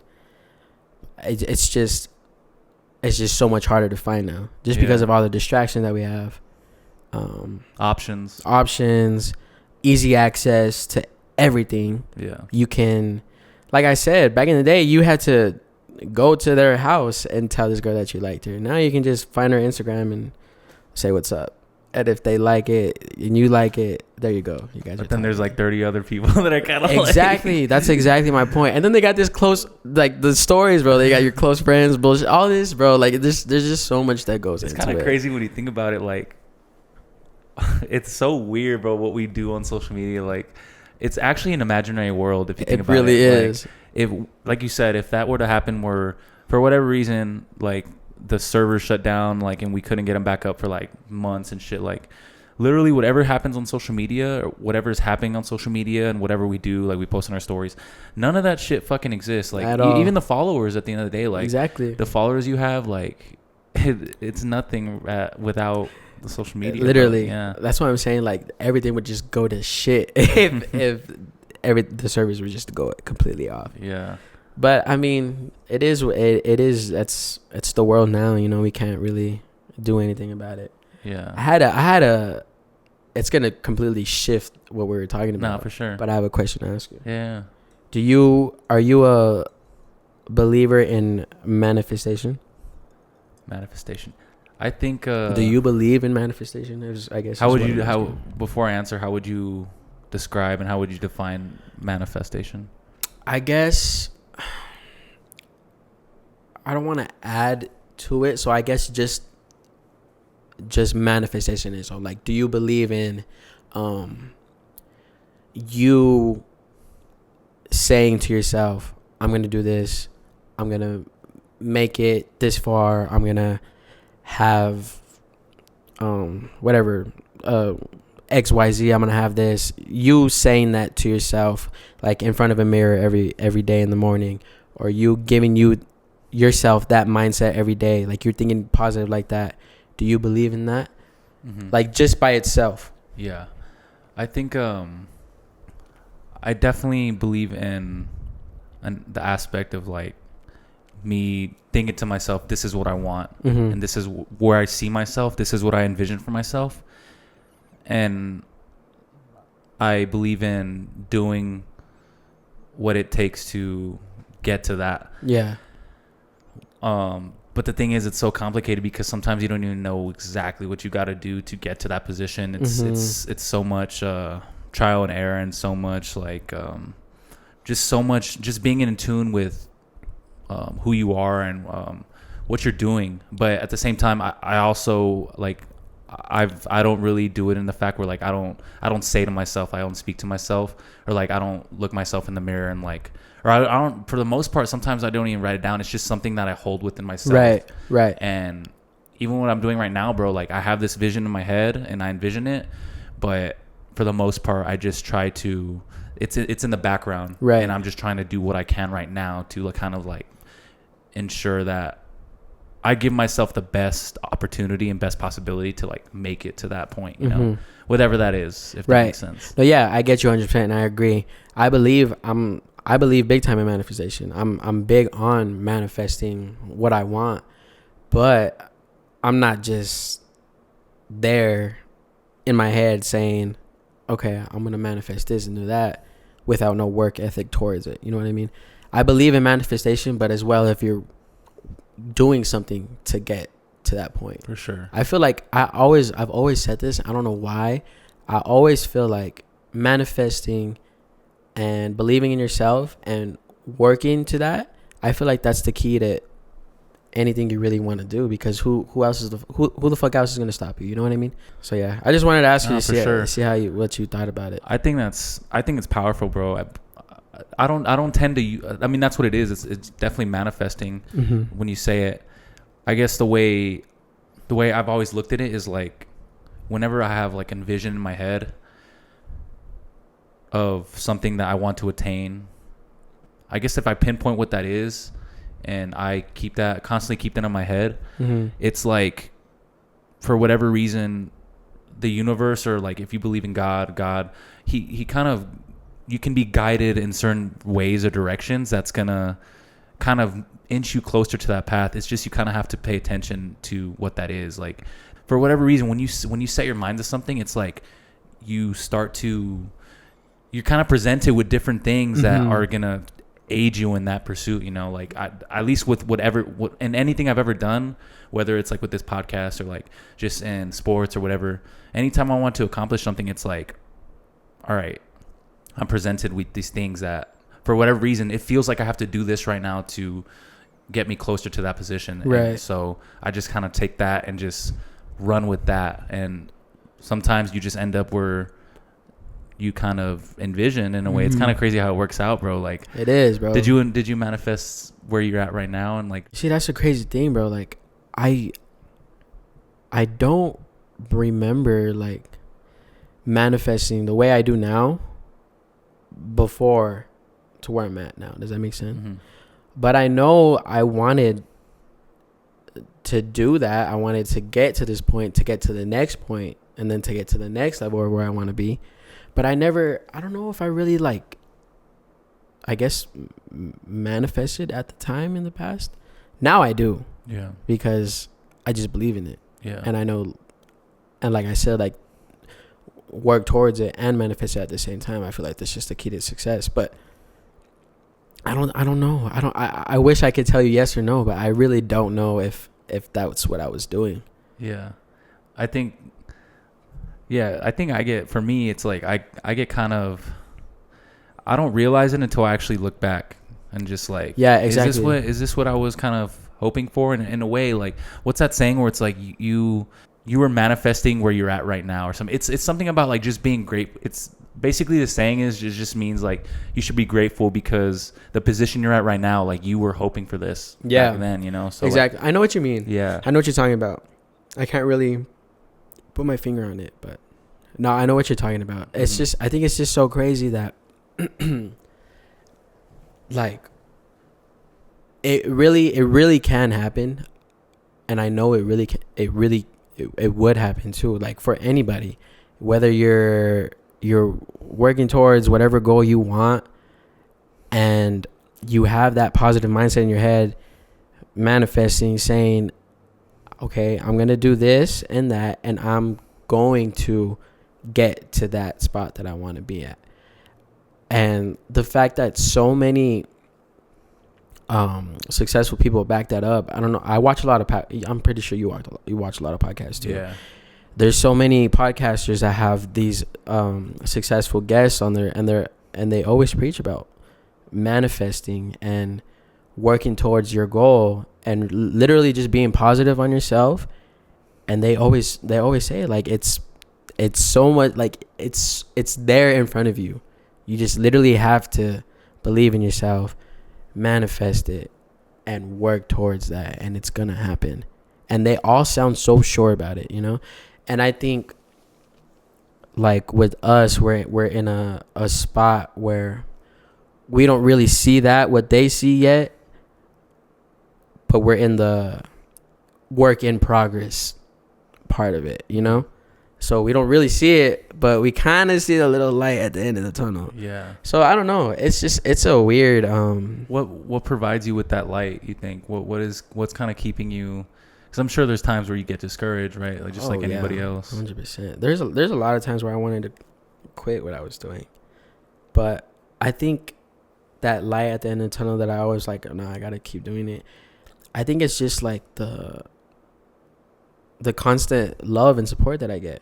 If I didn't have that, if I didn't have like my family backing me up on this stuff, or like my friends telling me to keep doing it, to keep going, if I didn't have that reassurance or that backbone for me, I don't think I would keep doing it. Mm-hmm. But now that I know in my head that I have those people that support me, and they don't want to see me stop, they want to see me succeed, and the support I get from everybody, that's what makes me like, I'm like, okay, I need to keep doing it not for them, but for me. I mean, for them, but for me too, you know? Yeah.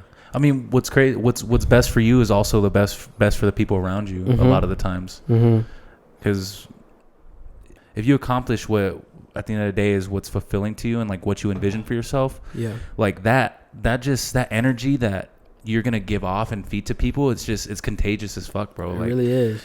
And Kobe, I think he said, like, greatness is inspiring the people around you. Mm-hmm. And that's like, at the end of the day, that's just kind of what it's about, right? It really is. Like, it really is. You want to, like, I would love to be that person, you know, mm-hmm. to motivate and to, you know, have those people be like, damn, I could really do it. If he could do it, I could really do it. You know, that's what I want to be like. Everyone's just an average ass person, bro. It's the amount of work you put into it. For sure. Everybody's winging this shit, bro. Literally, everyone's just winging life right now, man. Yeah. Literally. I always think about that with, like, bro, if I could start the podcast, like, dude, I know you could start it. Like, it's really, like, yes, it really does take a special thing, but at the same time it doesn't, honestly. It's just it's how much are you really passionate about it? How much do you really want it? Yeah, like how much are like passionate. Like if you're really passionate about it, you'll do it. No matter what. If you're really passionate about something, you're gonna end up finding a way to do what that passion is. Yeah. So I just really think it's just all about, like, in yourself, if you're really wanting to do it and you take the steps to do that, to get to that point. For sure. And that circle was huge, bro. Like we talked about, like, just having people around you that kind of keep you going when you don't see it yourself. You don't see because you have the vision, but sometimes that shit can get clouded and you can kind of get lost in certain 100%. Things that happen because there's so much going on. But just to have those people around you that kind of remind you, and like for me, it's a lot of the times it's like my brother or sister, but like my nephew, bro. I look at, even just looking at him, bro, I'm just like, damn, like I gotta do this shit, bro. Like, yeah, there's people, and I'm sure once I have my kids one day, it's like, it's ultimately about just kind of leaving something behind, and I don't know. Does that no, make sense? I know what you mean. Yeah. No, yeah, I know what you mean. Like you want to be that person. Mm-hmm. Like you want to be somebody they look up to. Yeah. I'm the same way with my nieces and nephews Yeah. too, bro. So yeah, I get you 100% on that. I think it's just crazy how, like, to us right now, our dreams and our goals seem so far-fetched, but then also in the back of our head we're like, nah, I could really do it. Mm-hmm. You know, so I think that's where people get what's the word I'm looking for, they get discouraged, discouraged, or they want to give up in a way just because it's in the back of their head that you can really do it. But then you have the real life moments where, like, damn, like, I'm doing it, but nothing's really, nothing's really going on. But I think it's just a matter of time. And like I said, amount of work, bro. I really think anybody can do whatever they want. Yeah. Do you think there's people that if they separated themselves from the circle they have right now, they'd probably be better off? As far as, like, sometimes people have, like, these big dreams and aspirations, but the people around them, like, they don't believe in it. Yeah. Or, like, they just, I'm sure you hear all the time where, like, there's times where you have these big dreams and, like, these aspirations, but sometimes the people around you after a while can kind of, like, yeah, honestly, it's really just about them seeing that vision too. And sometimes it's like, sometimes people can say like, oh, that's, like, unrealistic, or yeah. I think it's a big part of it is, well, to me, in my opinion, I think a big part of it is who you surround yourself with.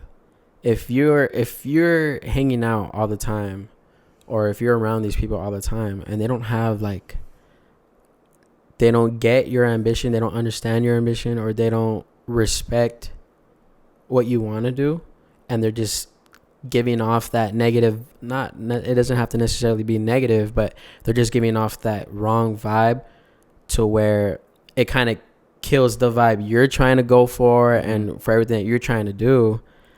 Then I think, yeah, that's a big thing. Maybe you do have to, like, see who you're really surrounding yourself with. Yeah. Because I really feel like that's a big part of it too. If you don't surround yourself with people that have the same ambition as you, or goals just as big as yours, it could be anything else that's crazy big goal. If they don't have that same ambition, I feel like it's just not gonna work out. I feel like you have to have that same positive energy around you all the time. For sure. I would think.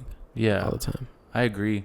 Because, I mean, I hear, like I said, I listen to podcasts a lot, and like you said as well, a lot of the people that began to really, like, just go hard in whatever they wanted to, like, accomplish, and they had these big goals, and when they really started to kind of, like, elevate, it's like they felt resistance from even some of their, like, closest friends, to where, like, they hit a point where, yeah, I felt like there was some separation where it's not even anything personal, but it's just like the energies or whatever they were just at different points in their lives and different mindsets, to where, like, sometimes you do have to really separate yourself, bro. And it's not easy, for sure, especially if you've been around them for a while. Yeah. But at the end of the day, I don't think it's anything ever personal. It's just sometimes you have to do what's best for yourself. Yeah, you do what what you have to do. That's crazy too. Have you ever had to separate yourself from some people? I think for me, I can say, like, I've always been very introverted. But at the same time, like, the people I do have around I've been around for, like, since I was little. Years, yeah. So even though I've been really cool with, like, I mean, I've had friends and extended friends, but for the most part, the people that I've been really close with, thankfully, like, I could really say thankfully, I'm blessed with that, where it's like, I feel like they've always been supportive in whatever I'm doing, and, like, I've never felt the need to kind of separate myself in a way. I think, and I think I'm just lucky in that fact, where I just always try to stay true to who I am. So I think that kind of just naturally has just kept the same people around me. Yeah, you know? that plays a big part of it. If you're yourself all the time around the people that you surround yourself with, then it should work. Yeah. How about you? Have you had to separate yourself? Yes, but I'm not too sure if I was even mature at the time. Yeah. You know what I mean? It's been so long since where I think I had to separate myself from some people. Mm-hmm. But at that time, I don't even think I was mature to even like see if I was in the wrong or something like that. But as of recent, I mean, I always try to have great people around me. Mm-hmm. Good energy, positive people all the time. So back then, yeah. But then again, I don't know if I was in the wrong. Yeah, you know, for sure. So I don't know. But right now, I mean, like I said, I'm blessed to have like the people that I have around me. Yeah. I try to surround myself with good people all the time. Mm-hmm. Yeah, that's great. For sure.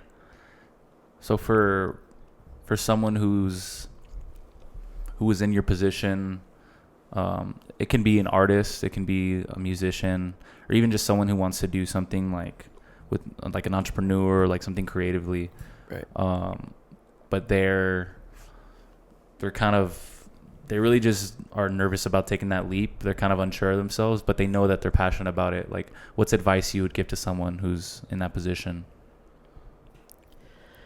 The way I see it is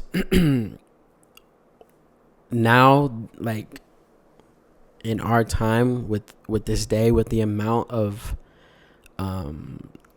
technology and the easy access we all have to get something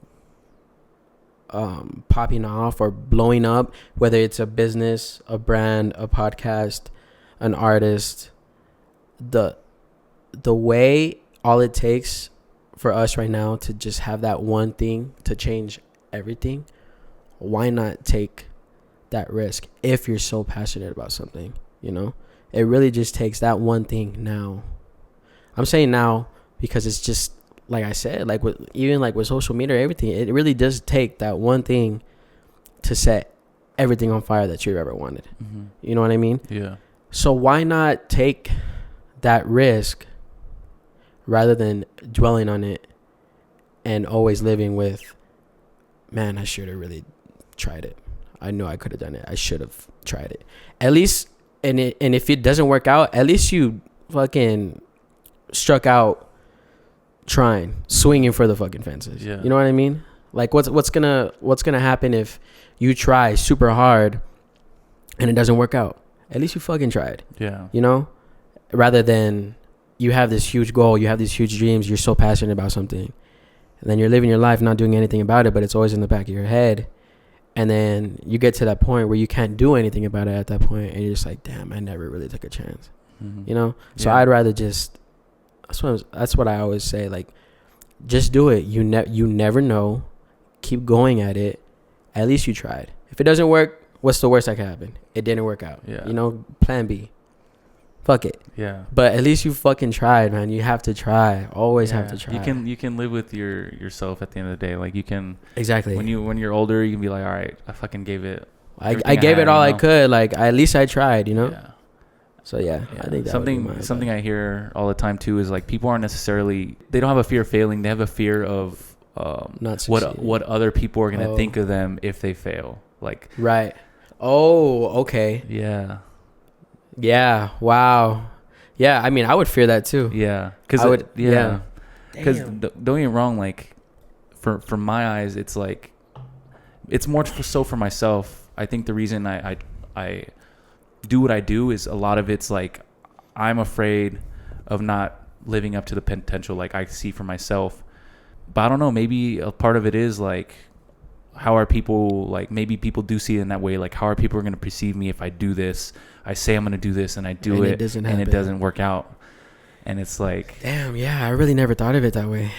You think you can see that? Or yeah, I can 100% see that. Yeah. I would, now that I see it that way, I think I'm the same way. Damn, I really that's deep. I've never really thought of that way. Yeah, because I mean, if you fail and like nobody really knows, like at the end of the day, it's like, I'm gonna try again. But it's more so like, you were gonna do this, right? You tried doing it, but I guess it didn't work out. Yeah, like, oh, he's just another. Yeah, you know? But damn. But at the same time, like, when I think about that, I guess what I think to myself is like, I have it up there. It's called The Man in the Arena, and it's I don't know if you could see it, but it was by Theodore Roosevelt. Like he I don't know if it was a speech or he just wrote it, but basically the man in the arena he's basically saying like, even if he does fail, it's like he was in the arena. He was the one that actually put himself in that position and was vulnerable enough to just even try, just even give it a go. And he's the one that's like really just in that shit, bro. He's in the mix and he's doing what he can. And at the end of the day, that means more than just sitting on the sidelines and not even trying at the end of the day. Exactly. Yeah, that's actually really. I'll show it to you right now, but it's one of my favorite quotes. But I mean, it's true, bro. Like, even if you do fail, at least the people that would be kind of like even saying something are people that you shouldn't even take their opinions like to heart, because nobody who's actually doing something with their lives is gonna like hate down ever. Like, it's not. I've never experienced that. Yeah, like, exactly. I think it's just, like you said, people that are, I don't know what it is. Whoever is shaming on somebody for trying something at that point, at least they're trying, like, you have to give props to people that take that step to try to reach whatever they're trying to do towards their goals.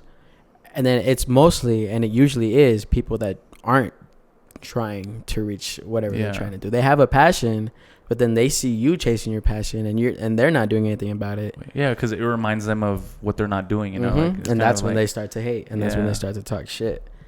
But I mean, who's really winning, who's really losing in that situation? Yeah, for sure. I mean, have you ever met someone who's doing like really, really well and they're like, talking shit on somebody? Yeah. I mean, I'm sure it happens, but at the end of the day, like, for the most part, I've never. Yeah, no, I've never came across that either. Yeah. It's always good energy, and it's always positive words from somebody who's doing super well, and they see you taking that step. It's never negative. Yeah. It's always just somebody who's not doing shit. But I mean, do your thing. Yeah. Nah, for sure. That's all love, though. Yeah. So what you got going on right now, bro? Are you I mean, you just released the album like maybe 2-3 weeks ago. How long again before, like, are you back in the studio, like, just trying, or are you back like in just grinding, trying to come up with like? Yeah, so I had put this album out like I think it's about to hit like 3 weeks. I took a couple weeks off, but I can't help it, bro. I think I'm in this like zone to where I need to be recording, I need to be doing something.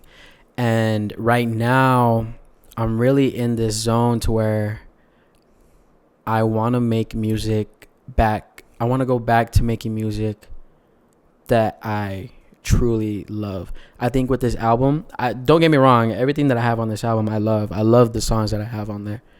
But I was trying really hard to make music that people will fuck with. I was in this headspace making the album. Okay, I'm making this song so people can like it, so they can like it, not just me, right? So right now, I'm back in the zone where I want to go back to my roots, where I started making music, which is R&B. I have this huge love for R&B music, and I want to go back in that bag, and I want to put this. I am working on this this R&B tape that I want to put out on my birthday, which When's is that? My birthday is December 13th. So I'm gonna try. Hey, Sag. Yes, sir. Are you Sag too? Hell yeah. That's what's up. Yeah. That's what's up. But yeah, I'm trying to get this R&B tape out. Nothing too crazy, nothing too big. I was stressing hella on this album. I just want to do like 3 or 4 tracks R&B, just back in my bag, making music that I love. Yeah. I'm not making it to put out and hopefully people can like. I'm not making it. Okay, it's out. Hopefully people like it. Fingers crossed. I'm doing it. It's out because I love it. I think it sounds great to me. Yeah. So hell yeah. That's what I'm doing. I'm trying to do that. Either release it the week before or the week after. That's what I'm working on right now. I took a little break, but I just can't just chill there, bro. I can't just not do music. So I'm really trying to get this like snowball effect going. and I think it is. I think I'm in the right headspace. I'm finally in the right headspace. So that's what I'm on right now, bro. Yeah. I'm trying to. I mean, once you have momentum, you should ride it. Like, yeah, that's what I'm. It's not always. Sometimes it's not always there. Exactly. I feel like I can definitely relate to that. Where I'm thankfully like in a position where I feel the momentum, and like I'm just trying my best to kind of like stay out of my own way. Like, yeah. Just, like, exactly. Just ride it, you know. That's what's up, bro. That's so dope. We just got to keep it going, bro. That's all it is. It really is. It's all just about consistency and people understanding that you're being true to yourself, and it's really what you want. Because once you switch lanes on that, and you're doing it just for the wrong reasons, that's when everything goes downhill. So it's just really big on staying true to yourself and remembering why you're doing it in the first place. You know? Hell yeah. So that's what I'm all about right now. Sheesh. Right headspace right now. Yes, sir. That candle smells really fucking good, by the way. Thankfully, bro. I had to switch it up. The other one was... I like the other one, but it was a little bit more... It smelled like cologne. Oh, it's eucalyptus. That's why I like it, bro. Yeah. I like all these like the creams that are like stress relief and everything. Yeah. Eucalyptus is one of the main ones. things of it. So eucalyptus is fire, bro. Yeah, I want to get some more. I want to get like some... I don't know. Like I said, I want to do a little bit more to this. At the same time, I mean, hopefully, fingers crossed, I kind of want to move into something a little bit bigger. I feel you. So that's probably the next step. But that's what's up, bro. I think it works for right now. So yeah, this is a sick setup, and it looks sick on camera too. Yeah. So I was telling you when we walked up here, like, bro, this is a dope setup. Yeah, no, for sure. But yeah, bro. Anybody you want to give a shout out to or anything like that? Dang, give a shout out to. I mean, I was preaching them the whole time that we were talking, but all my boys, man, like, they really are my backbone. My family, they really are my backbone for everything. If it wasn't for them giving me the confidence that they give me and telling me to keep doing it, I wouldn't be here right now. That's for sure. So yeah, shout out to them. I'm always around them. They're always around me. My backbone, for real. So shout out to them always. Hell yeah. I'm glad I was able to have you on, bro. Hell yeah, bro. I wanted to do this. This was so sick. Yeah. It was so sick. And you have like the potential is so great, bro. Yeah. Your podcast is sick. I watch all the clips that you post. It's so cool. It's so dope, bro. You're doing it good. You're doing it right. I appreciate it, bro. And if I could, if I could support you in any way, bro, I'm just... No, yeah, same here too, bro. Yeah, I will always support you too now. Mm-hmm. Yeah, like I'm really in this position where like I don't know, I just, especially recently, where like I want to give and give back, and just like, even though I'm not in the position I want, it's still like I feel like you can always give a little bit more, you know, right. Even if some people don't maybe don't reciprocate it, like it shouldn't be for that. It's just like you should just give and without anything in return. And I think it's just because you can, you know. I think that's what. And you know what's so crazy, bro? There was a time where I didn't want to. I felt like, okay, I don't remember when exactly, but there was a time where I was like, okay, I have the attention, and it was so bad. And I remember this is where everything like changed for me. I remember I had like the attention on me, and at that time I was like, I was not showing love to anybody. I wasn't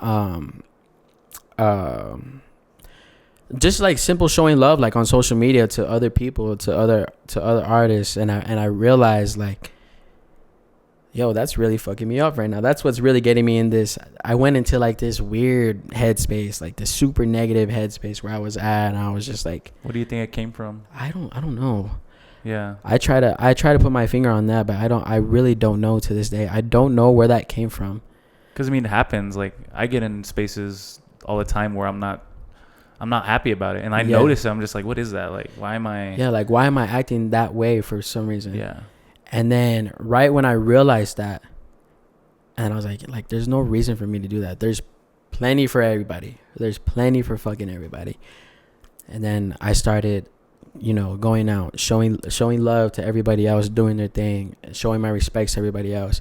Then you start getting love back, and it's a different feeling, you know, rather than just being like by yourself on an island, showing love to yourself, but you have no one to share it with. Yeah. And then now, it's like a full circle thing. You're showing love to people, they show love back. it's like a community thing, and it won't break anything like that. Everyone's just trying to get somewhere, you know. For sure. So it's a very different and better headspace than what it was past times. That's amazing. That's growth, bro. At the end of the day, it is growth, yeah. And I think that goes for everybody. I feel like everybody goes through that stage. For sure. Yeah, like they have to go through it, because if they don't, then they're never gonna feel that, you know. Yeah. So it's it takes a certain amount of time, I guess. Yeah. But yeah. And it's just like the fact that at the end of the day, like El Paso's not that big, bro, and we're all from El Paso, and so like it's just, that's something I've been thinking about recently. Where like, if we can like just building a community, bro, is like, it doesn't have to be like, at the end of the day, competition is good, and there's a place for it, but also like we're all just trying to be better at the end of the day, and so like ultimately like we can elevate each other and really just put the city like even more on the map than it already has been. It's just like, I think that's the biggest thing, I think that's what it is too. And I think for the most part the city understands that. Like everyone here that's trying to do something, they understand that.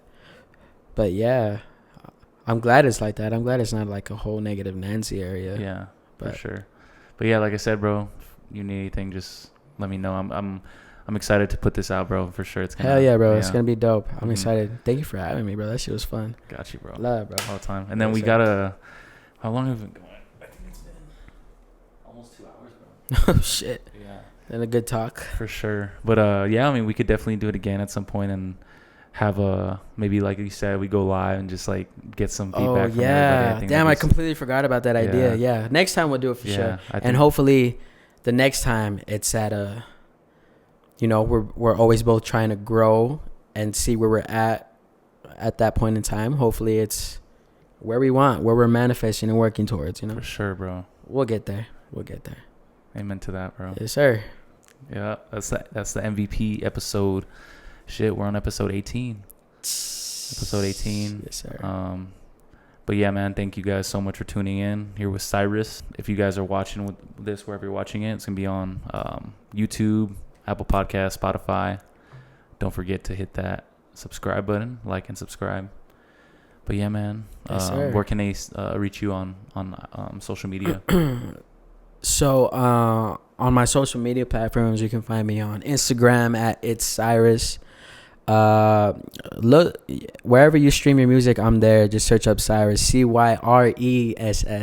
It's not like Miley Cyrus. I get that a lot.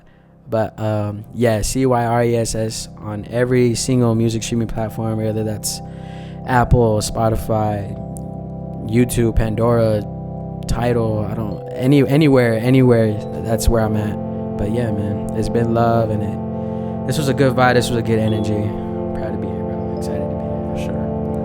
Yes, sir. Till next time. Yes, sir. Deuces.